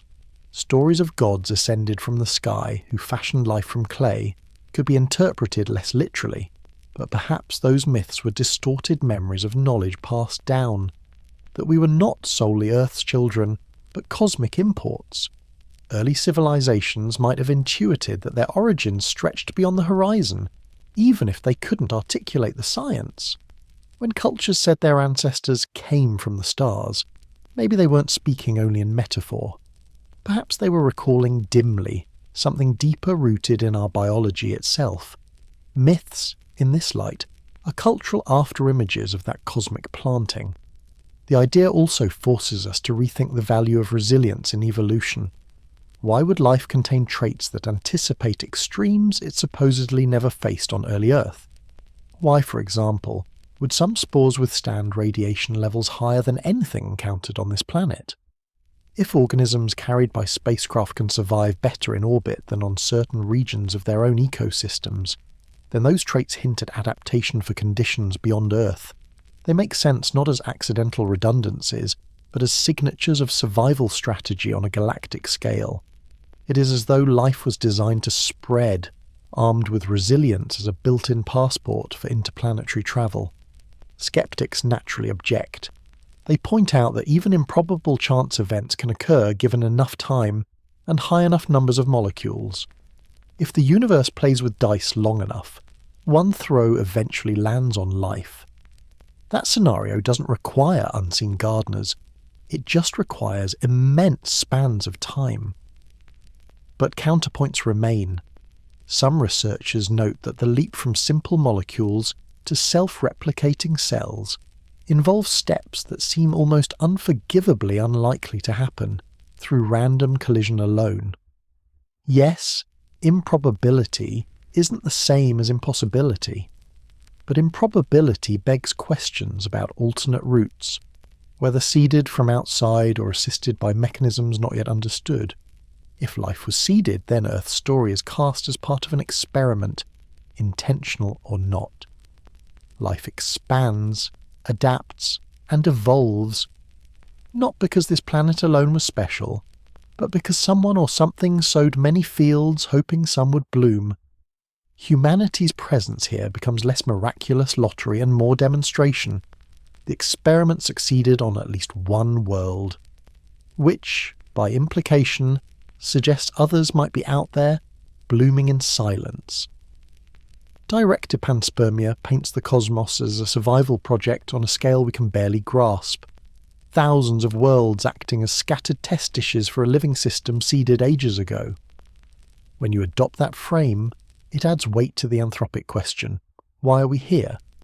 If life is scattered intentionally across many worlds, then maybe intelligence is what the experiment is supposed to test. Maybe resilience wasn't just biological. Maybe the goal was to see where consciousness would grow, how it would adapt not only to soil and air, but to awareness itself. And suddenly, our species isn't just surviving on a rock. We're playing a role in a project older and broader than recorded time. Think about what that implication means practically. Earth ceases to be home in the narrow sense. It becomes a laboratory. Every ecosystem, every species branching from microbial stock is part of the ongoing trial. Dinosaurs might have been one branch that thrived, but eventually failed the test of adaptability. Humans could be another branch, tested for endurance and intelligence. Adaptation isn't random in this scheme. It's a measured question. What emerges when conditions are set into motion? And we, as Homo sapiens, are simply the current batch of results. This picture adds something both humbling and disturbing to the narrative of human history. Humbling, because it makes us participants rather than pioneers, inheritors rather than inventors of the first spark. Disturbing, because no experiment runs without a purpose.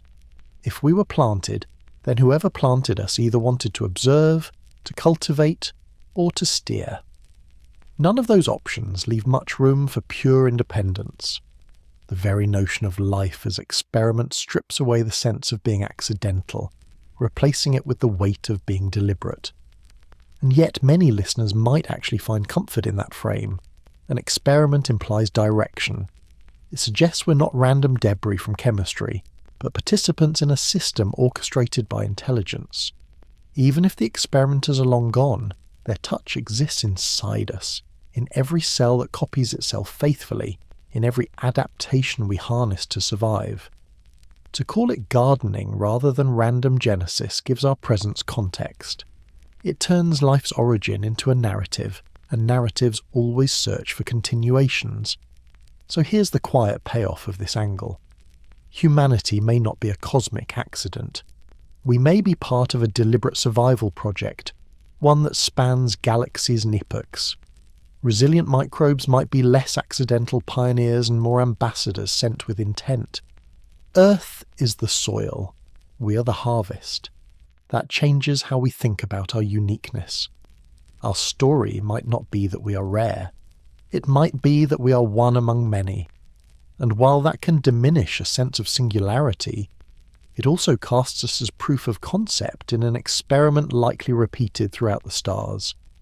But now an even stranger possibility lurks just behind this interpretation, one that changes the metaphor from garden to simulation. Because what if life wasn't seeded biologically at all? What if instead of planting microbes, the experimenters built entire frameworks of reality, running tests not in oceans but in code? What if we're not only the seed, but the program itself, living, yes, but defined inside a structure engineered long before we realized we were in it?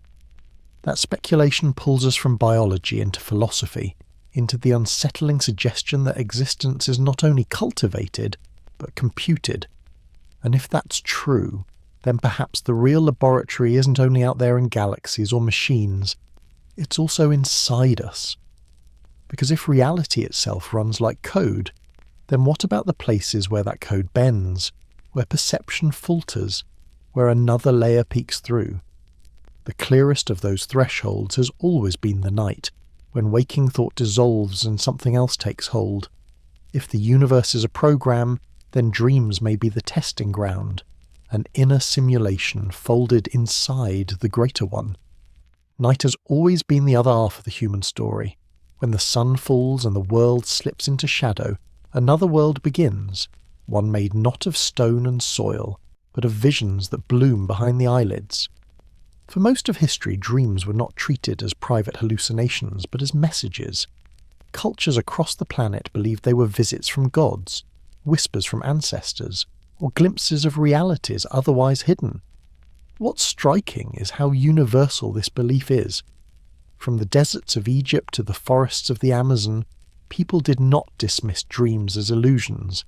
They honoured them as encounters, and in that recognition lies a possibility that has only recently come back to haunt science. What if the dream state itself is part of the experiment? In ancient Greece, seekers travelled to the temples of Asclepius, the god of healing. They would fast, purify themselves, and sleep inside sacred chambers called abaton. There, priests waited for reports of dreams that came during the night. The content of those dreams, visions of snakes, water, divine figures, was treated as diagnosis and prescription. Healing began not with herbs or surgery, but with interpretation of the dream. Across the ocean, indigenous cultures of the Americas trained shamans to navigate dreams as though they were real journeys, places where guidance could be sought and knowledge retrieved. Notice the pattern. These weren't idle entertainments of the sleeping mind. They were treated as portals, interfaces where another presence could reach in. That frame looks eerily similar to what we call altered states of consciousness today. Moments when perception changes and the boundaries of self loosen, as if the mind were a laboratory where experiments could be performed without the body leaving the bed. Modern neuroscience has done its best to demystify this. During REM sleep, the brain enters intense cycles of activity, more vivid than waking rest. Chemicals like acetylcholine flood the system, locking muscles in paralysis while thoughts flare into bizarre narratives. On paper, it's a clean model. Dreams are just the cortex firing, consolidating memories, discarding clutter, remixing fragments. Yet even scientists admit gaps. Why do dreams so often anticipate problems, explore futures, or deliver insights that waking thought misses? Why do so many people report life-changing visions, from artistic inspiration to encounters with the dead, as though the dream state taps into a reservoir outside normal consciousness? One unsettling possibility arises. If our DNA carries hidden instructions, perhaps dreams are the operating theatre where those instructions unfold. Every night, when the body stills and the mind slips away, perhaps we enter not chaos but a scheduled check-in. The experiment continues, not in daylight laboratories, but in the silent corridors of the sleeping brain. The German chemist Friedrich August Kekulé once struggled to understand the structure of benzene, a mysterious molecule. One night he dreamed of a snake biting its own tail, forming a circle. He awoke with revelation, benzene's ring structure. The dream wasn't random noise. It provided knowledge he could not access consciously. History is littered with similar tales. Mathematicians, inventors, artists crediting dreams with breakthroughs. Are these accidents of subconscious processing, or are they glimpses of a deeper process, where information already exists, waiting for the right state to reveal it? Some scientists point to neurochemistry. Substances like DMT, found naturally in plants and even in trace amounts in the human brain, can induce experiences nearly indistinguishable from dreams. Those who ingest it report encounters with entities, architectures of light, or otherworldly lessons. Strikingly, many of these reports sound consistent across cultures, even among people who never met. Critics call it hallucination. But another interpretation is that the brain, under these chemicals, accesses channels usually sealed off. The entities may not be hallucinations at all, but glimpses of overseers peering in through the window of altered consciousness. It raises an eerie possibility. If an experimenter wished to communicate without disrupting the waking narrative, dreams would be the perfect medium. Safe, deniable, personal. Messages could be slipped in under the guise of memory consolidation, instructions woven into symbols, course corrections administered in stories. The subject would awaken, confused but nudged, never certain whether it was divine guidance, a nightmare, or simple imagination. Among Aboriginal peoples of Australia, dreams are not illusions, but the very foundation of existence. The dream time describes a sacred order underlying reality, a realm where ancestral beings created the world and continue to influence it. To dream is to walk into that older layer, where truths are revealed and contact is made with forces beyond. This isn't folklore, it is cosmology, and it aligns with countless traditions where dreams are not secondary but primary, the true stage upon which reality rests. When you hear such echoes from cultures oceans apart, you start to wonder, why do so many traditions insist that dreams are real, if they were merely chaos in the brain? Perhaps they were responding to the same subtle nudges of the experiment, recognizing, however dimly, that the night was not ours alone. This brings us to the larger riddle, consciousness itself. Ask any neuroscientist and they will admit that while we can map brain activity, we cannot explain why subjective experience exists at all. Why should clusters of neurons firing produce the feeling of being alive, of awareness, of self? The hard problem of consciousness remains unsolved. Some propose that consciousness is fundamental, not emergent, that it is woven into the fabric of the universe like space and time. Others suggest it is a simulation artifact, a necessary illusion. Either way, the gap between mechanism and experience is vast. Now imagine consciousness not as a byproduct, but as the very object of the experiment. Perhaps DNA was seeded to grow bodies, yes, but bodies are only containers. The true subject is the awareness within them, tested in dreams, challenged in waking, measured in every choice. Consciousness may be the data the experimenters seek, not stone temples, not cities, not tools, but the spark of experience itself. If panspermia suggests that life itself was planted, then dreams may be where the gardeners still water the crop. Life began in oceans, seeded from the stars, but perhaps awareness began in dreams, seeded night by night. Our biology may carry alien fingerprints, but our consciousness may carry their voice. Think about your own nights, the dreams that startled you awake, the ones that stayed with you for years, the ones that felt less like fantasy and more like memory. What if those weren't only accidents of neurons, but encounters? Tiny test sessions in a laboratory you didn't know you entered? Every night you may be participating in something older than you, older than civilization itself. You lie down to sleep, and without consent you cross into a chamber where the experiment continues. And that leads naturally into the strangest speculation of all. If consciousness itself can be tested, if dreams act like portals for intervention, then what does that say about waking reality? Could it be that the entire framework we inhabit, our physics, our matter, our very world, is just another layer of the laboratory? If life was seeded in oceans and awareness seeded in dreams, then perhaps the universe itself was seeded as code. Which brings us to the next possibility. We are not only living beings, we may be simulated ones. What if we aren't just creatures in a biological experiment, but participants in something stranger, a simulation? It's a thought that reshapes the conversation completely. When you imagine aliens tinkering with DNA, the picture is appealingly physical. Hands adjusting clay figures, splicing chromosomes, adding traits here or there. But what if the engineering never happened at the level of flesh and bone? What if the design exists deeper, not as biology but as hardware, not as history but as code? Simulation theory proposes exactly that. Our universe may be programmed, structured not by chance and natural forces, but by algorithms and overseers who might exist outside the bounds of what we know as reality. It sounds like science fiction, yet the framework is surprisingly simple. If it's possible to simulate worlds, then statistically, most perceiving beings are likely living inside one. Simulation theory begins with that blunt assertion. Imagine a civilization advanced enough to run countless simulations of reality, each undetectable to those inside. If even one such civilization exists, then the number of simulated worlds will vastly outnumber the single original. Suddenly the odds tilt.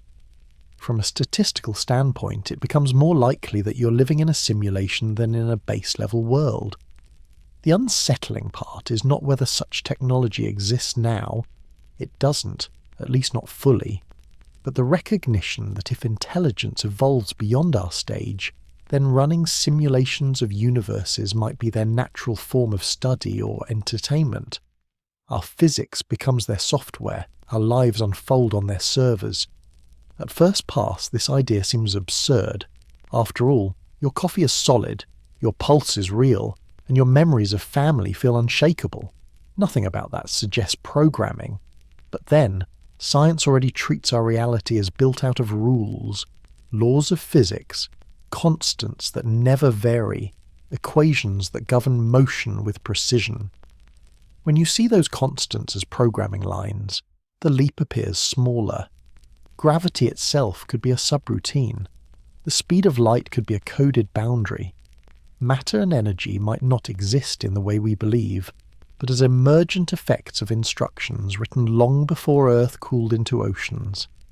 The line between natural law and programmed law grows blurry if both produce predictable structure.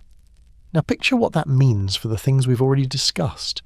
If DNA sequences carry strange fusions, hidden codes, and unexplained stretches of junk, maybe those aren't signs of genetic tinkering at all. Maybe they're debug notes, sections of code left by a programmer fine-tuning the system. Think of how software updates work in our world. Sometimes developers patch a program, fix a line, or reconfigure an error. Those patches leave behind artifacts, bundled libraries, fragments that no longer serve their direct purpose, but remain embedded in the program.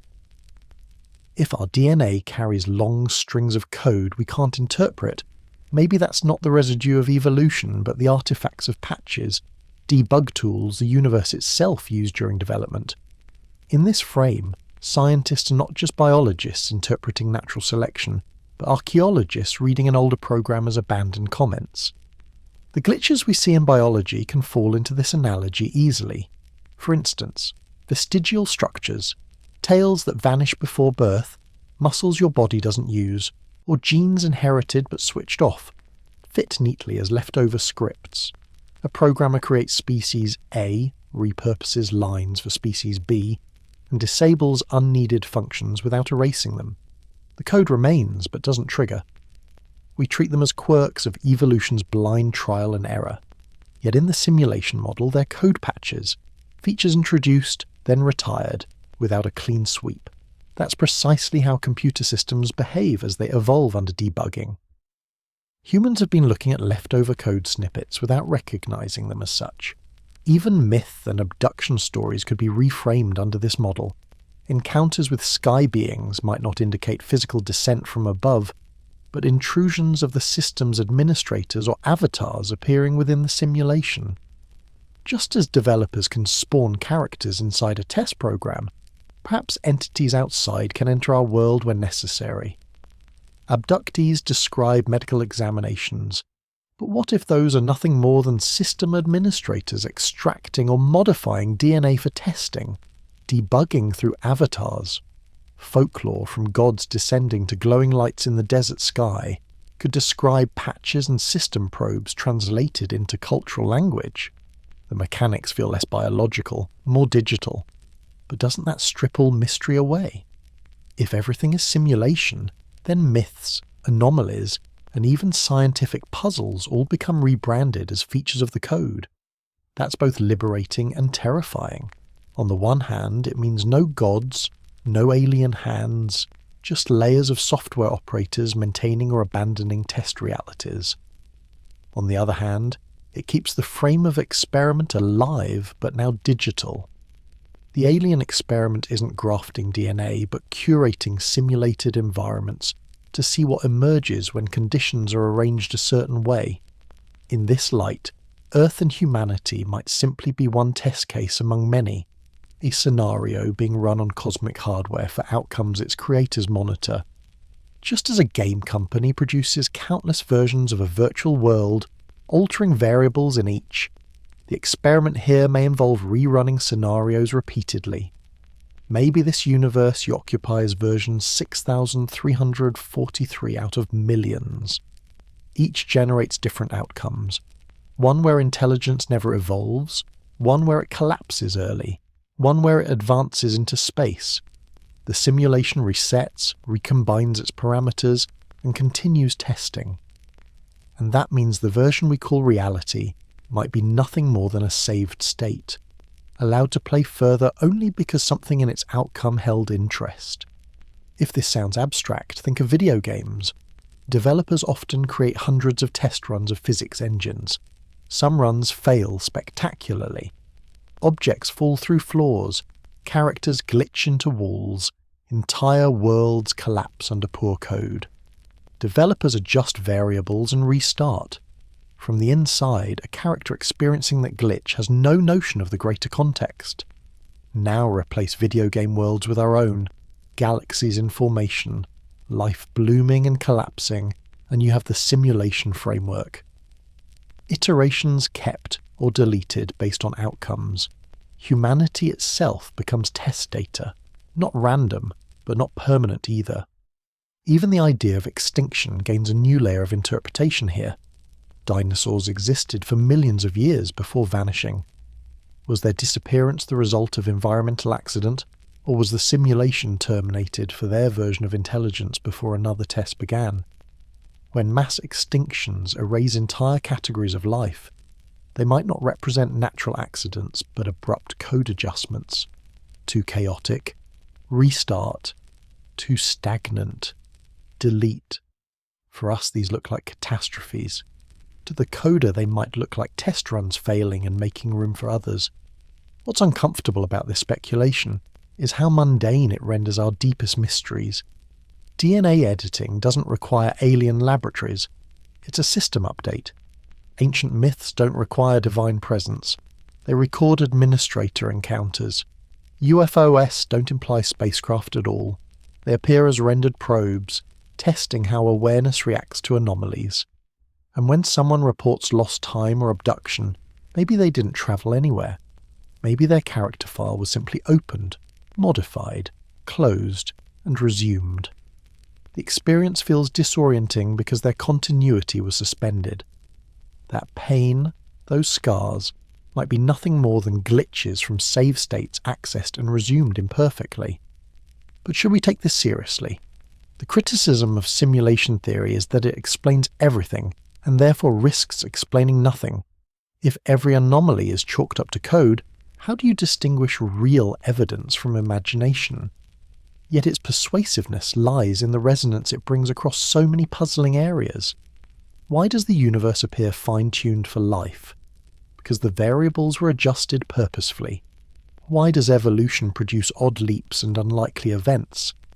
Because reprogramming can insert those efficiently. Why do abduction accounts remain consistent? Because the same debugging tools are reused across different times.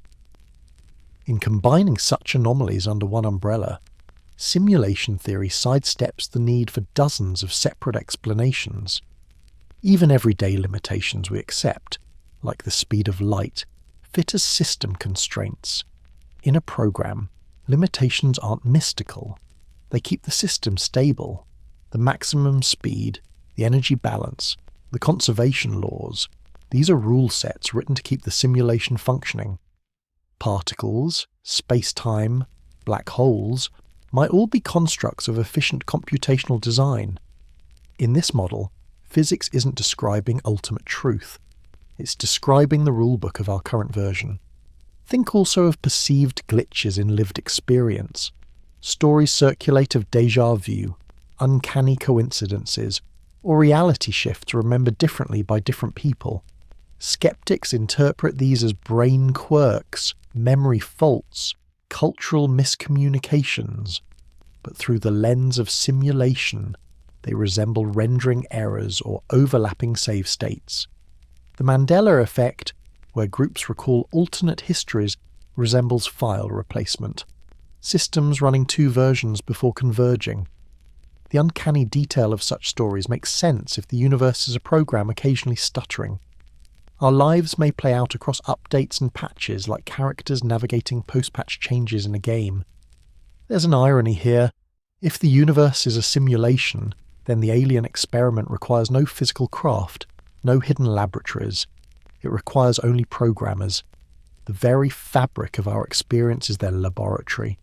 They don't need hyperspace travel to reach Earth. They sit outside the system entirely. From this perspective, biology and myths are simply how simulation inhabitants interpret modifications introduced by operators. When we look at DNA join points and call them engineered, we're right, just not in the physical way we think. They're engineered in code. In this model, humanity may not be evolving haphazardly. We may be under observation in iterative cycles. Versions that display qualities deemed valuable continue. Versions that fail, collapse and reset. Earth itself could have been reset countless times. Life reprogrammed in different sequences. We wouldn't know because the memory of previous sessions wouldn't persist into the current. To us, history feels continuous.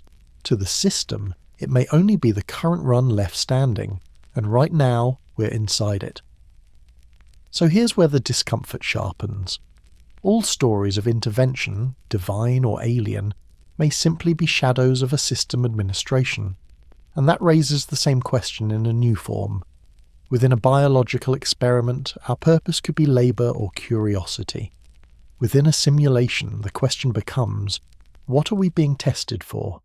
Are we part of entertainment, an experiment in consciousness, or the pursuit of knowledge about how universes unfold? Every moment of existence presses up against that mystery, and that sets up the next challenge. If we are engineered or simulated, then behind it all lies intent. A project isn't run without purpose. If we've been kept alive through patches and watched through anomalies, the deeper puzzle flips back. Not how, but why. What possible reason would a greater intelligence have for keeping a world like ours running? If we really are the product of some experiment, then the next question writes itself. What was the point? No experiment is launched without a purpose. Was humanity engineered for utility, like labourers designed to serve those who came before? Were we born out of curiosity, the way we build experiments in laboratories just to watch patterns unfold? Or are we more like a stress test, a survival trial meant to see if intelligence can adapt within the harsh conditions of Earth? The possibilities each carry their own unsettling implications. If we were created for labour, we're descendants of servitude. If we were created for observation, we are wildlife under glass. And if we were created as a test, then we're not final products at all, but data waiting to be tallied in someone's cosmic notebook. The idea of labour is perhaps the oldest charge levelled at our origin stories. Take the ancient accounts from Mesopotamia, where higher beings fashioned humans to assist with mining or farming.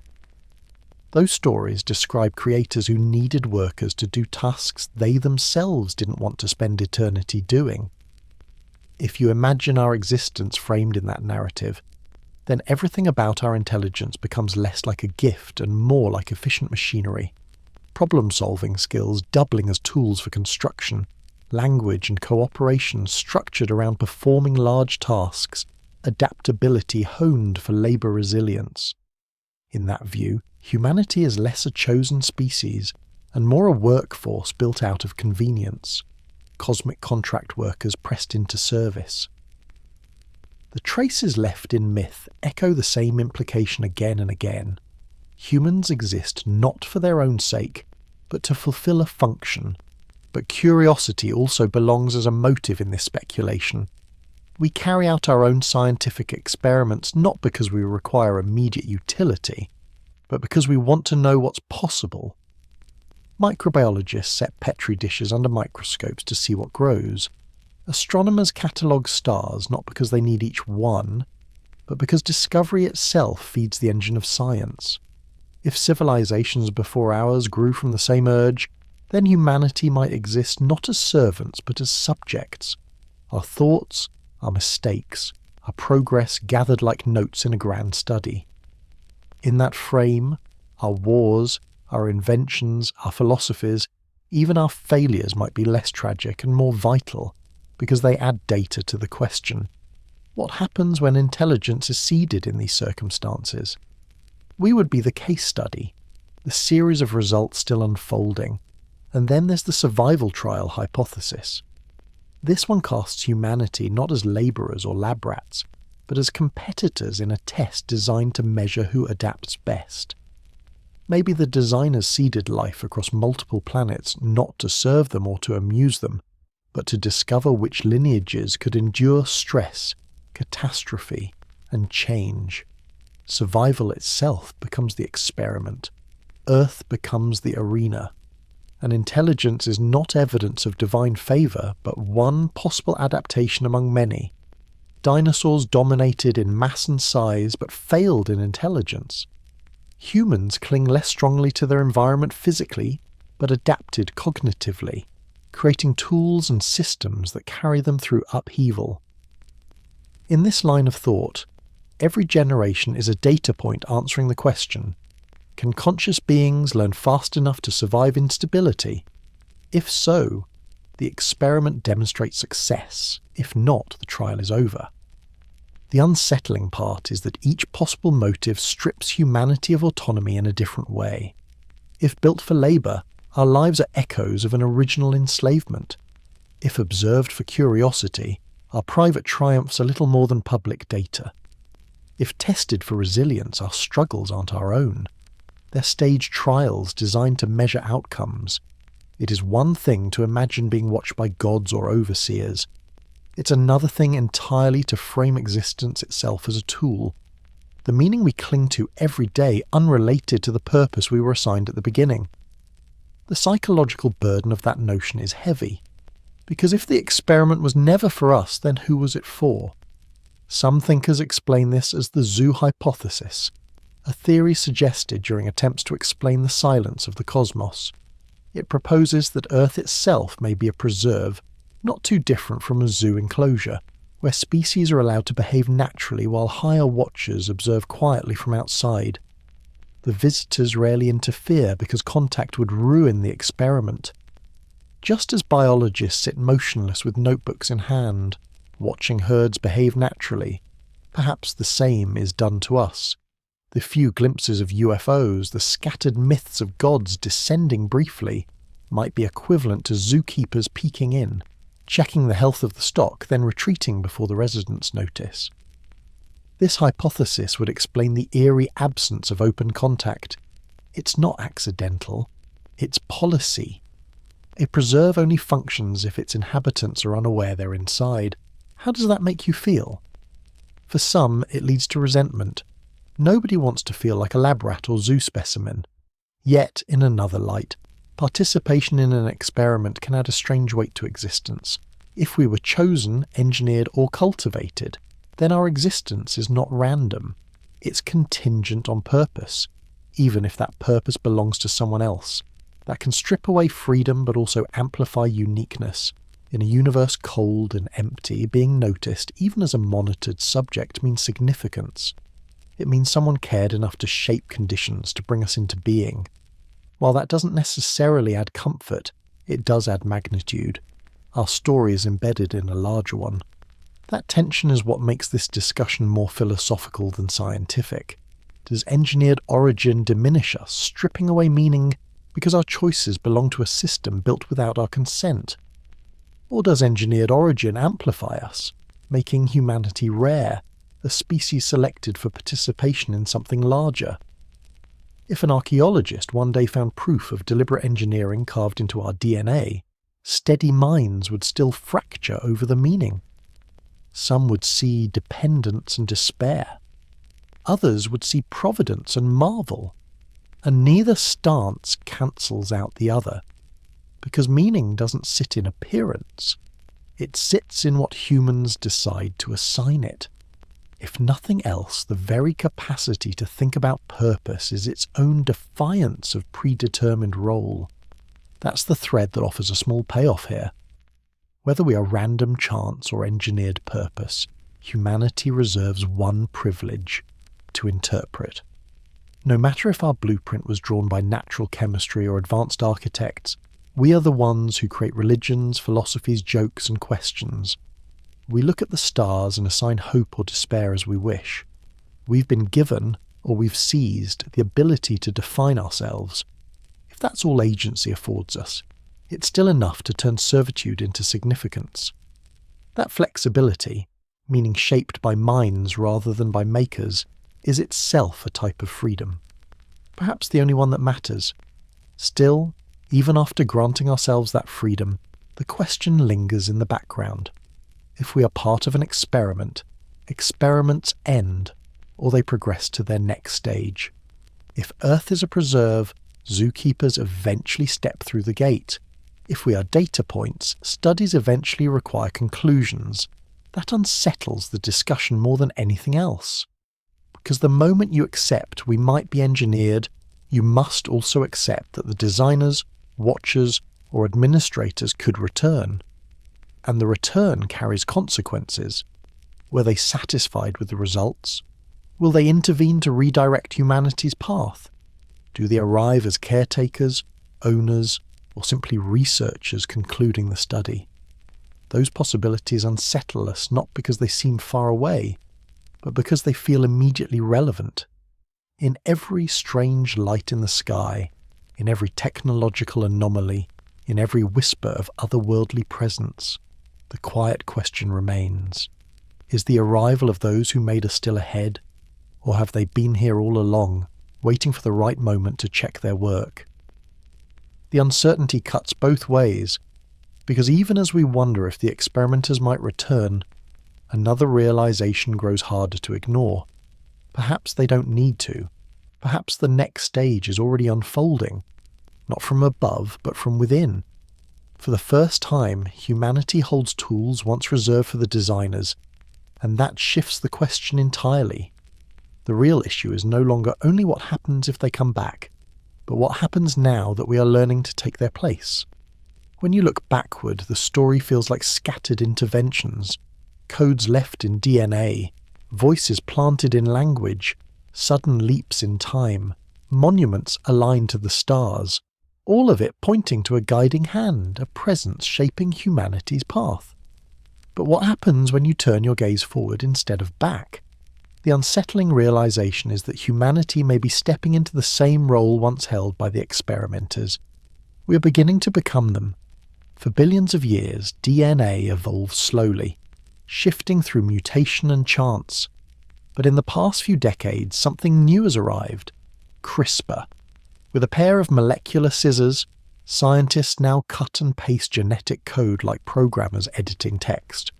Already, crops have been re-engineered for resilience, mosquitoes altered to suppress disease, embryos edited to resist inherited disorders.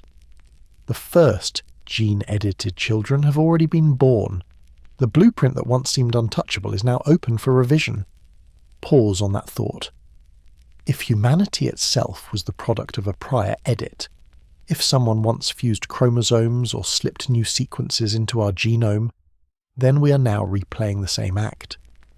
We've stepped behind the curtain and taken hold of the code. Whether we admit it or not, we're continuing the experiment. And it's not just biology. Artificial intelligence, once confined to science fiction, now writes, paints, composes, and converses. Neural networks echo the very architecture of the brain, spinning webs of simulated thought. They may not yet dream, but they learn, adapt, and surprise their creators. Some call them tools, others whisper they are children. Either way, they represent a new form of mind, one not bound by biology at all. Think about what that means in context. If the experimenters once seeded intelligence on Earth, humanity now seeds it in silicon. We have become the gardeners of machine consciousness, sowing algorithms the way others may have once sowed DNA. The mirror is almost too neat. Created minds turning to create new minds, this cycle repeating itself on a different substrate. In 2018, a Chinese scientist announced the birth of twin girls whose DNA had been altered before birth. The stated goal was to make them resistant to HIV, but the revelation shocked the world, not because it was impossible, but because it had already happened. For years, debates about designer babies had filled academic journals, always couched in the future tense. Suddenly the future arrived unannounced. Critics called it reckless, unethical. Supporters whispered that it was inevitable. But underneath the controversy was a deeper unease. We had crossed the threshold. Humanity had become the hand in the genome, the same hand once suspected of editing our own. Myths warned of this moment. The Greeks told of Prometheus, who stole fire from the gods and gave it to humanity, unleashing both progress and punishment. The Bible speaks of the Tower of Babel, a structure reaching upward until the divine scattered it. In almost every tradition, stories appear of mortals seizing divine tools and facing consequences. It is as if ancient memory knew this day would come. that one day the experiment would turn recursive, the subjects taking up the role of experimenters. And with each echo comes the same question: will it be a gift or a curse? Prometheus gave light, but also suffering. Babel reached for heaven, but collapsed into confusion. Humanity may be standing at the same threshold, ready to edit not just genes but consciousness, to reshape not just tools but reality itself. Earlier we considered how DNA, language and monuments may all be codes left for us. But notice the mirror now.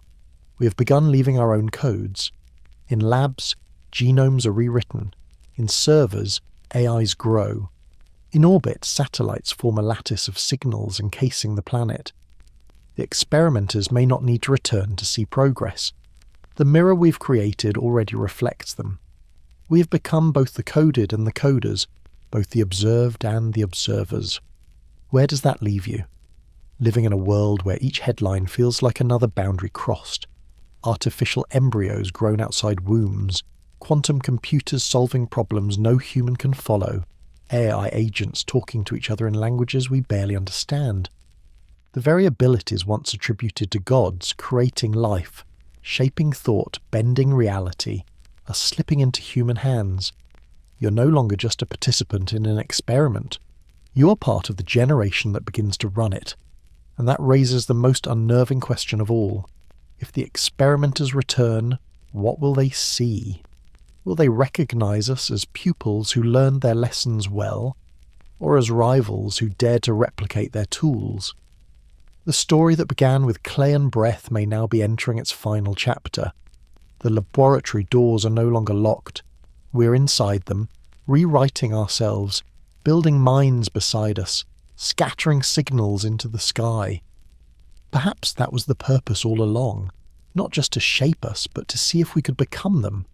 Or perhaps it was a test and the real observation is about to begin. Either way, the coming stage of the experiment is no longer in their hands. It is in ours. If an experimenter sets a project in motion, don't they eventually circle back to check how it's doing? That may be the most unsettling implication of all. If humans are the result of some engineered plan, then the architects wouldn't just build and walk away forever. They would return to monitor, evaluate, or verdict. Which leaves us with an open question. Have they been gone this whole time? Or are they still here, watching quietly from the edges? The idea of a return, silent or otherwise, hovers over every story we've covered so far. It lingers whenever myths describe gods promising to come back, or in modern accounts where lights hover in the night sky without explanation.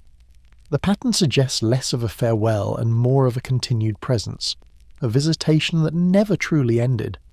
Even our own governments have been nudged into acknowledging something unusual. Recent disclosures by official bodies refer not to aliens, but to unidentified aerial phenomena. The language itself is telling, neutral, cautious, avoiding conclusions but conceding mystery. UAP reports acknowledge that trained pilots and sensors encounter objects they cannot explain within the boundaries of known technology. That doesn't prove alien return, but it adds a modern layer to humanity's long history of encounters with phenomena that defy categories. To think of watchers today isn't just indulging myth, it's recognizing that even institutions built on rationalism keep running into anomalies. You might brush aside one light in the sky, but when consistent witnesses in military contexts bring forward detailed accounts, the narrative begins to shift. Quietly, the whispers rise again. Maybe the experimenters never left, and if they never left, how would we recognize their presence anyway? That's the trap built into the idea of supervisors, whether benevolent, indifferent, or exploitative. Experiments work because the subjects are unlikely to detect the testing framework. Earth could be filled with watchers camouflaged in ways we don't perceive. Maybe they appear through the language of folklore, disguised as deities, spirits, angels, and demons, depending on the cultural lens. Maybe they blend into our skies through aerial technologies that mimic natural phenomena. Or maybe, more bizarrely, they don't inhabit space at all, but our own awareness, appearing through dreams, synchronicities, or systems of belief, always staying just far enough outside definition to remain invisible yet present. Recognition, in that case, becomes a matter not of sight, but of interpretation. Who do we already see every day but fail to recognize because they're cloaked in symbols of our own expectations? The harder question, though, is not whether we could recognize them through external traces. It is whether the clearest evidence resides inside us rather than outside. Consider this. For centuries, humanity has waited for proof in the skies, for craft to land openly or for beings to step down in broad daylight. But what if they already left their proof long ago, embedded not in stone or light, but in the material of our own bodies? Our DNA has already shown strange anomalies. The fusion event that marks us off from apes, the swaths of so-called junk sequence, the sudden leap of cognition so recent in evolutionary time. If you were designing an experiment you hoped would persist for hundreds of thousands of years, would you rely on monuments of stone easily eroded, or would you hide the message in the only artifact that reproduces endlessly and survives across generations, the genome itself? That possibility rearranges the way we think about evidence. Our genome may not simply record evolution. It may serve as a ledger of intervention, even communication. Imagine a message encrypted into non-coding regions, waiting until a species becomes advanced enough to decode it. From this perspective, every scientific discovery in genomics is not just progress, it's archaeology at the deepest level, an excavation of code left by hands or minds we still don't recognize. Perhaps relics in museum glass cases are red herrings, the real artifact being the code housed within each of our living cells. If watchers return silently, maybe they don't even need to announce themselves. By pushing us closer to understanding our blueprint, they might guide us to realize we've been carrying the signature all along. Now think about the implications if this is true. A message in DNA isn't just a signature, it is a living communication medium. It doesn't sit still like a carved tablet. It copies itself, mutates, and survives across timescales no stone structure can match. In this way, the design ensures survival of both species and message. We might already be walking messages, artifacts disguised as organisms. The watchers could return by having never truly left. Their voices may echo through the very sequences that shaped our existence. This flips the idea of contact from a loud spectacle into a quiet decoding process. Instead of being shown their presence by craft in the sky, we might realize it by understanding what our genome has been saying from the start. This interpretation also bridges across myths and modern UFO accounts. Ancient cultures spoke of gods crafting humans from clay or breathing life into them. Those are symbolic ways of expressing interventions at the biological level. Modern abductees describe procedures that focus on reproductive material and genetic sampling. Together, these accounts hint at beings whose interest lies in biology and code, not conquest or diplomacy. And when framed against the possibility of a message in DNA, both myth and abduction resemble interactions with custodians checking their script, adjusting the parameters, keeping their project on course. The silent return would not be dramatic or overwhelming. It would be subtle, genetic, ongoing. Less like an alien invasion, more like a software update applied across generations. Of course, skepticism resists this as pure speculation. DNA is messy by nature, filled with redundancies, mutations, and unknown sequences that might have no meaning beyond the noise of evolution. Myths can be allegories, UFO accounts can be misunderstandings. But what remains provocative is how these threads interlace. The recurrence of intervention through myth, the unexplainable anomalies in genetics, and the persistence of modern aerial mysteries combine into a pattern too consistent to dismiss outright. Even if every part might have natural explanations, the chorus they form keeps the suspicion alive that human history is carrying a shadow narrative, and the watchers, whether biological beings, simulation administrators, or something beyond both categories, may never have truly left Earth. They may only have withdrawn into layers we have yet to decode. Let's pull the frame tighter. Assume for a moment that the return has already happened, but silently. If you look for fleets of ships or towering figures, you'll miss it. But if you look at the timing of human technological leaps, the sudden bursts of innovation, the mysterious inspiration behind entire cultural shifts, maybe those are signs of intervention reappearing in subtle form. The Renaissance blooming after stagnation, revolutions in science after long plateaus, sudden advances in computation, all could be seen as nudges, course corrections made not openly but invisibly. If the experimenters are still with us, their fingerprints might appear in the rhythm of progress rather than in dramatic arrival. They wouldn't need a sky full of lights. Their return would be measured in breakthroughs and existential shifts. And yet, the most convincing suggestion is that the return never ends. It is a constant state, a presence always at the edge of our awareness. Humanity may be perpetually observed, perpetually adjusted, in ways both biological and cultural. The open acknowledgement moments, UAP reports, public testimonies, mythic descents, are less sightings than slips in a system otherwise designed to remain transparent. The watchers, in this model, are not gone, not returning, but always here. The silence isn't absence, it is cover, which draws us to the quiet payoff. We may already be holding the signal of their presence every time we sequence our DNA. The genome functions not only as a biological record of life, but potentially as an artifact, an archive, and a message. No temple wall or artifact can survive 4 billion years, but the code that drives replication can.